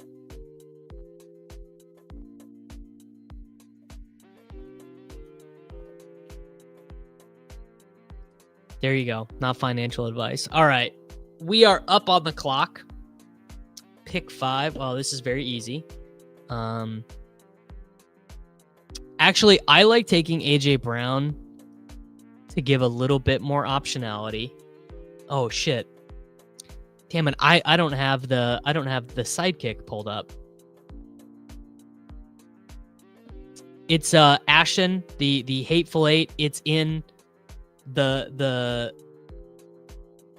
it's in the description of the video. If you are right there, we go. AJ Brown. You know what? I have not done very many of these. Let's do AJ Brown and Mahomes. Let's set up a Chiefs Eagles. Wow, good guy, Ashton. Good guy. Became a member of the channel. I don't do a very good job promoting channel memberships, do I? I basically never mention that stuff.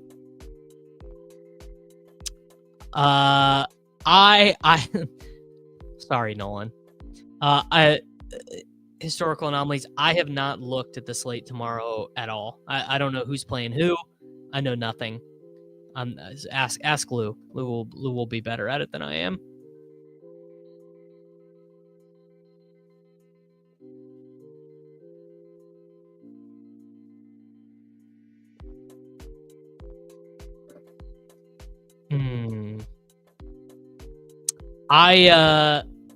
By the way, if you guys don't play soccer DFS, it is pretty fun. I really enjoy it.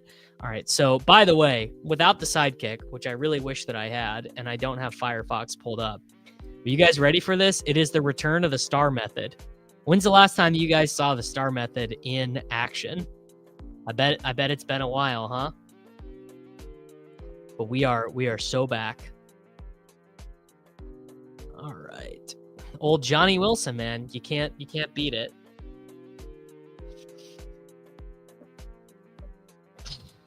Tough.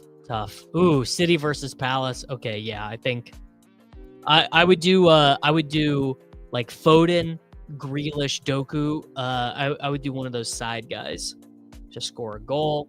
Now, when we have Mahomes, we really need an NFC running back.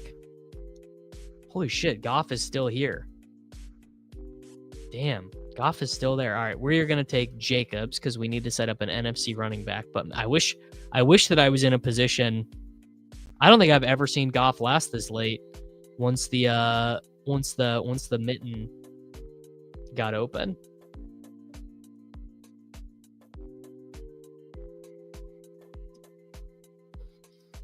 Damn. All right, now we take Pacheco.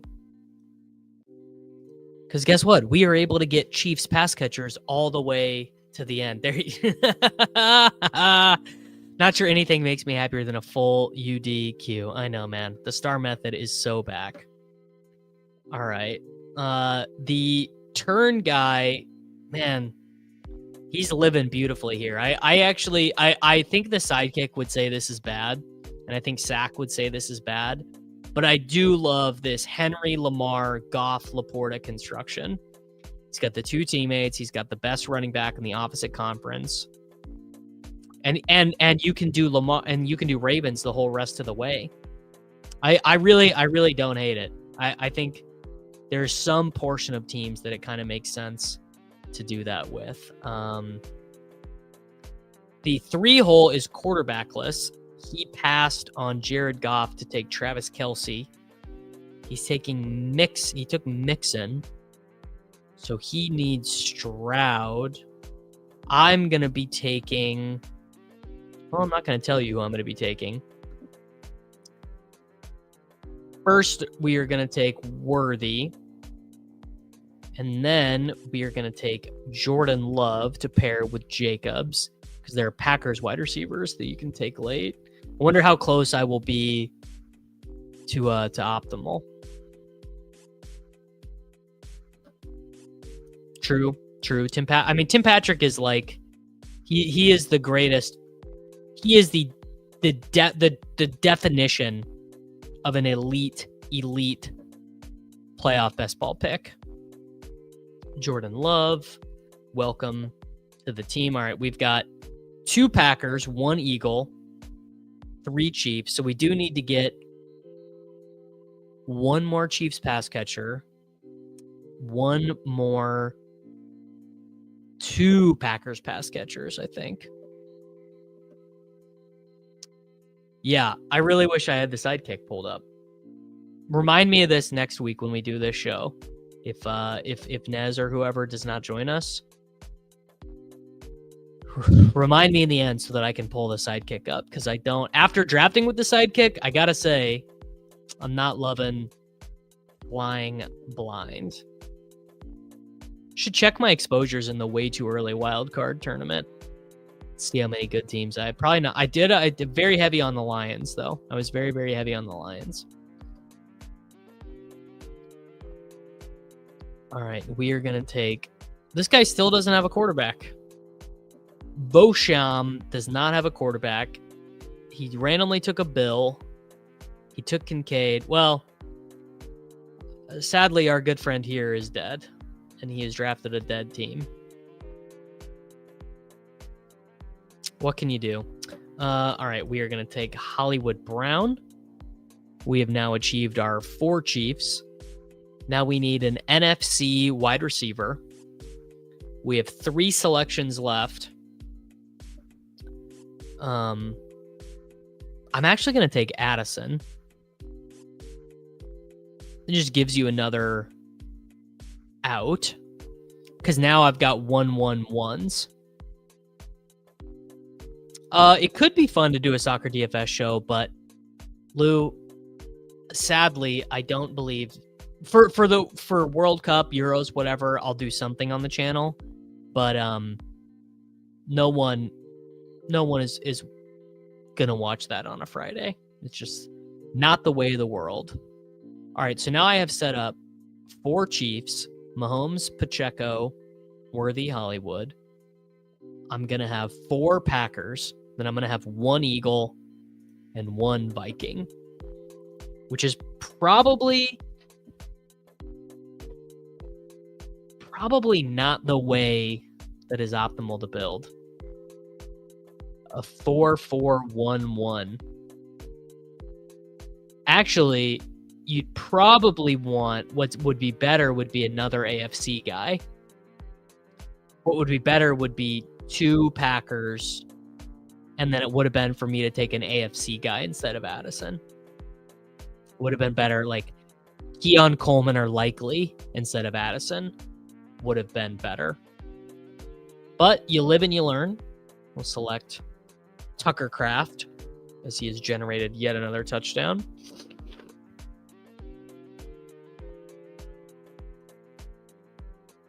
And there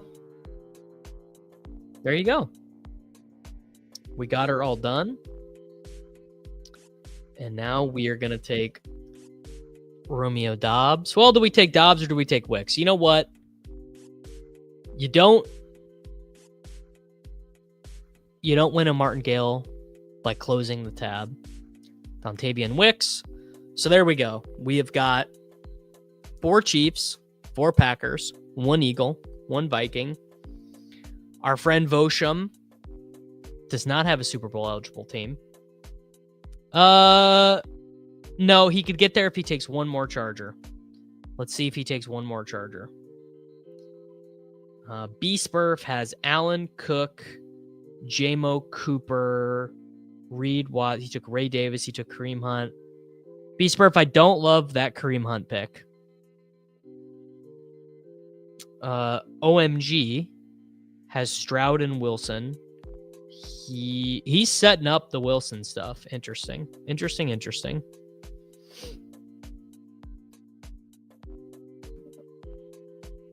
Oh, Jack has projections for soccer. I did not know such a thing. All right, boys. There we go. That was a nice full show. We used a bunch of the tools over on Unabated. Hey man, didn't you see the player news blurb there on Wix? Season high in snap share, bro. Season high in snap share. All right, guys. Full slate. If you want to use those tools over at Unabated, you want that cool odds screen that I had pulled up, you want to know where the best number is all the time, unabated.com, promo Davis. There's a link to that in the description. How about if you want to check out Underdog? You could use promo code Davis. You could get a $1,000 deposit bonus match. And please like the video. Please subscribe to the channel. That'd be great. I'd really appreciate that. I will be back this afternoon with Patrick Corain and Neil Orfield as we break down the DFS slate. I hope you all have a great day, a great weekend. Good luck in week 14. And I will see you all back this afternoon. It's Short King Summer, dude. It just feels like no one in fantasy sports ever learns anything. Does he mistime it, or is Brock Bowers just a grown man? Brock Bowers is just a grown man. Dare I say, Rich, football might be back. In the words of Lane Johnson, this offense looks constipated.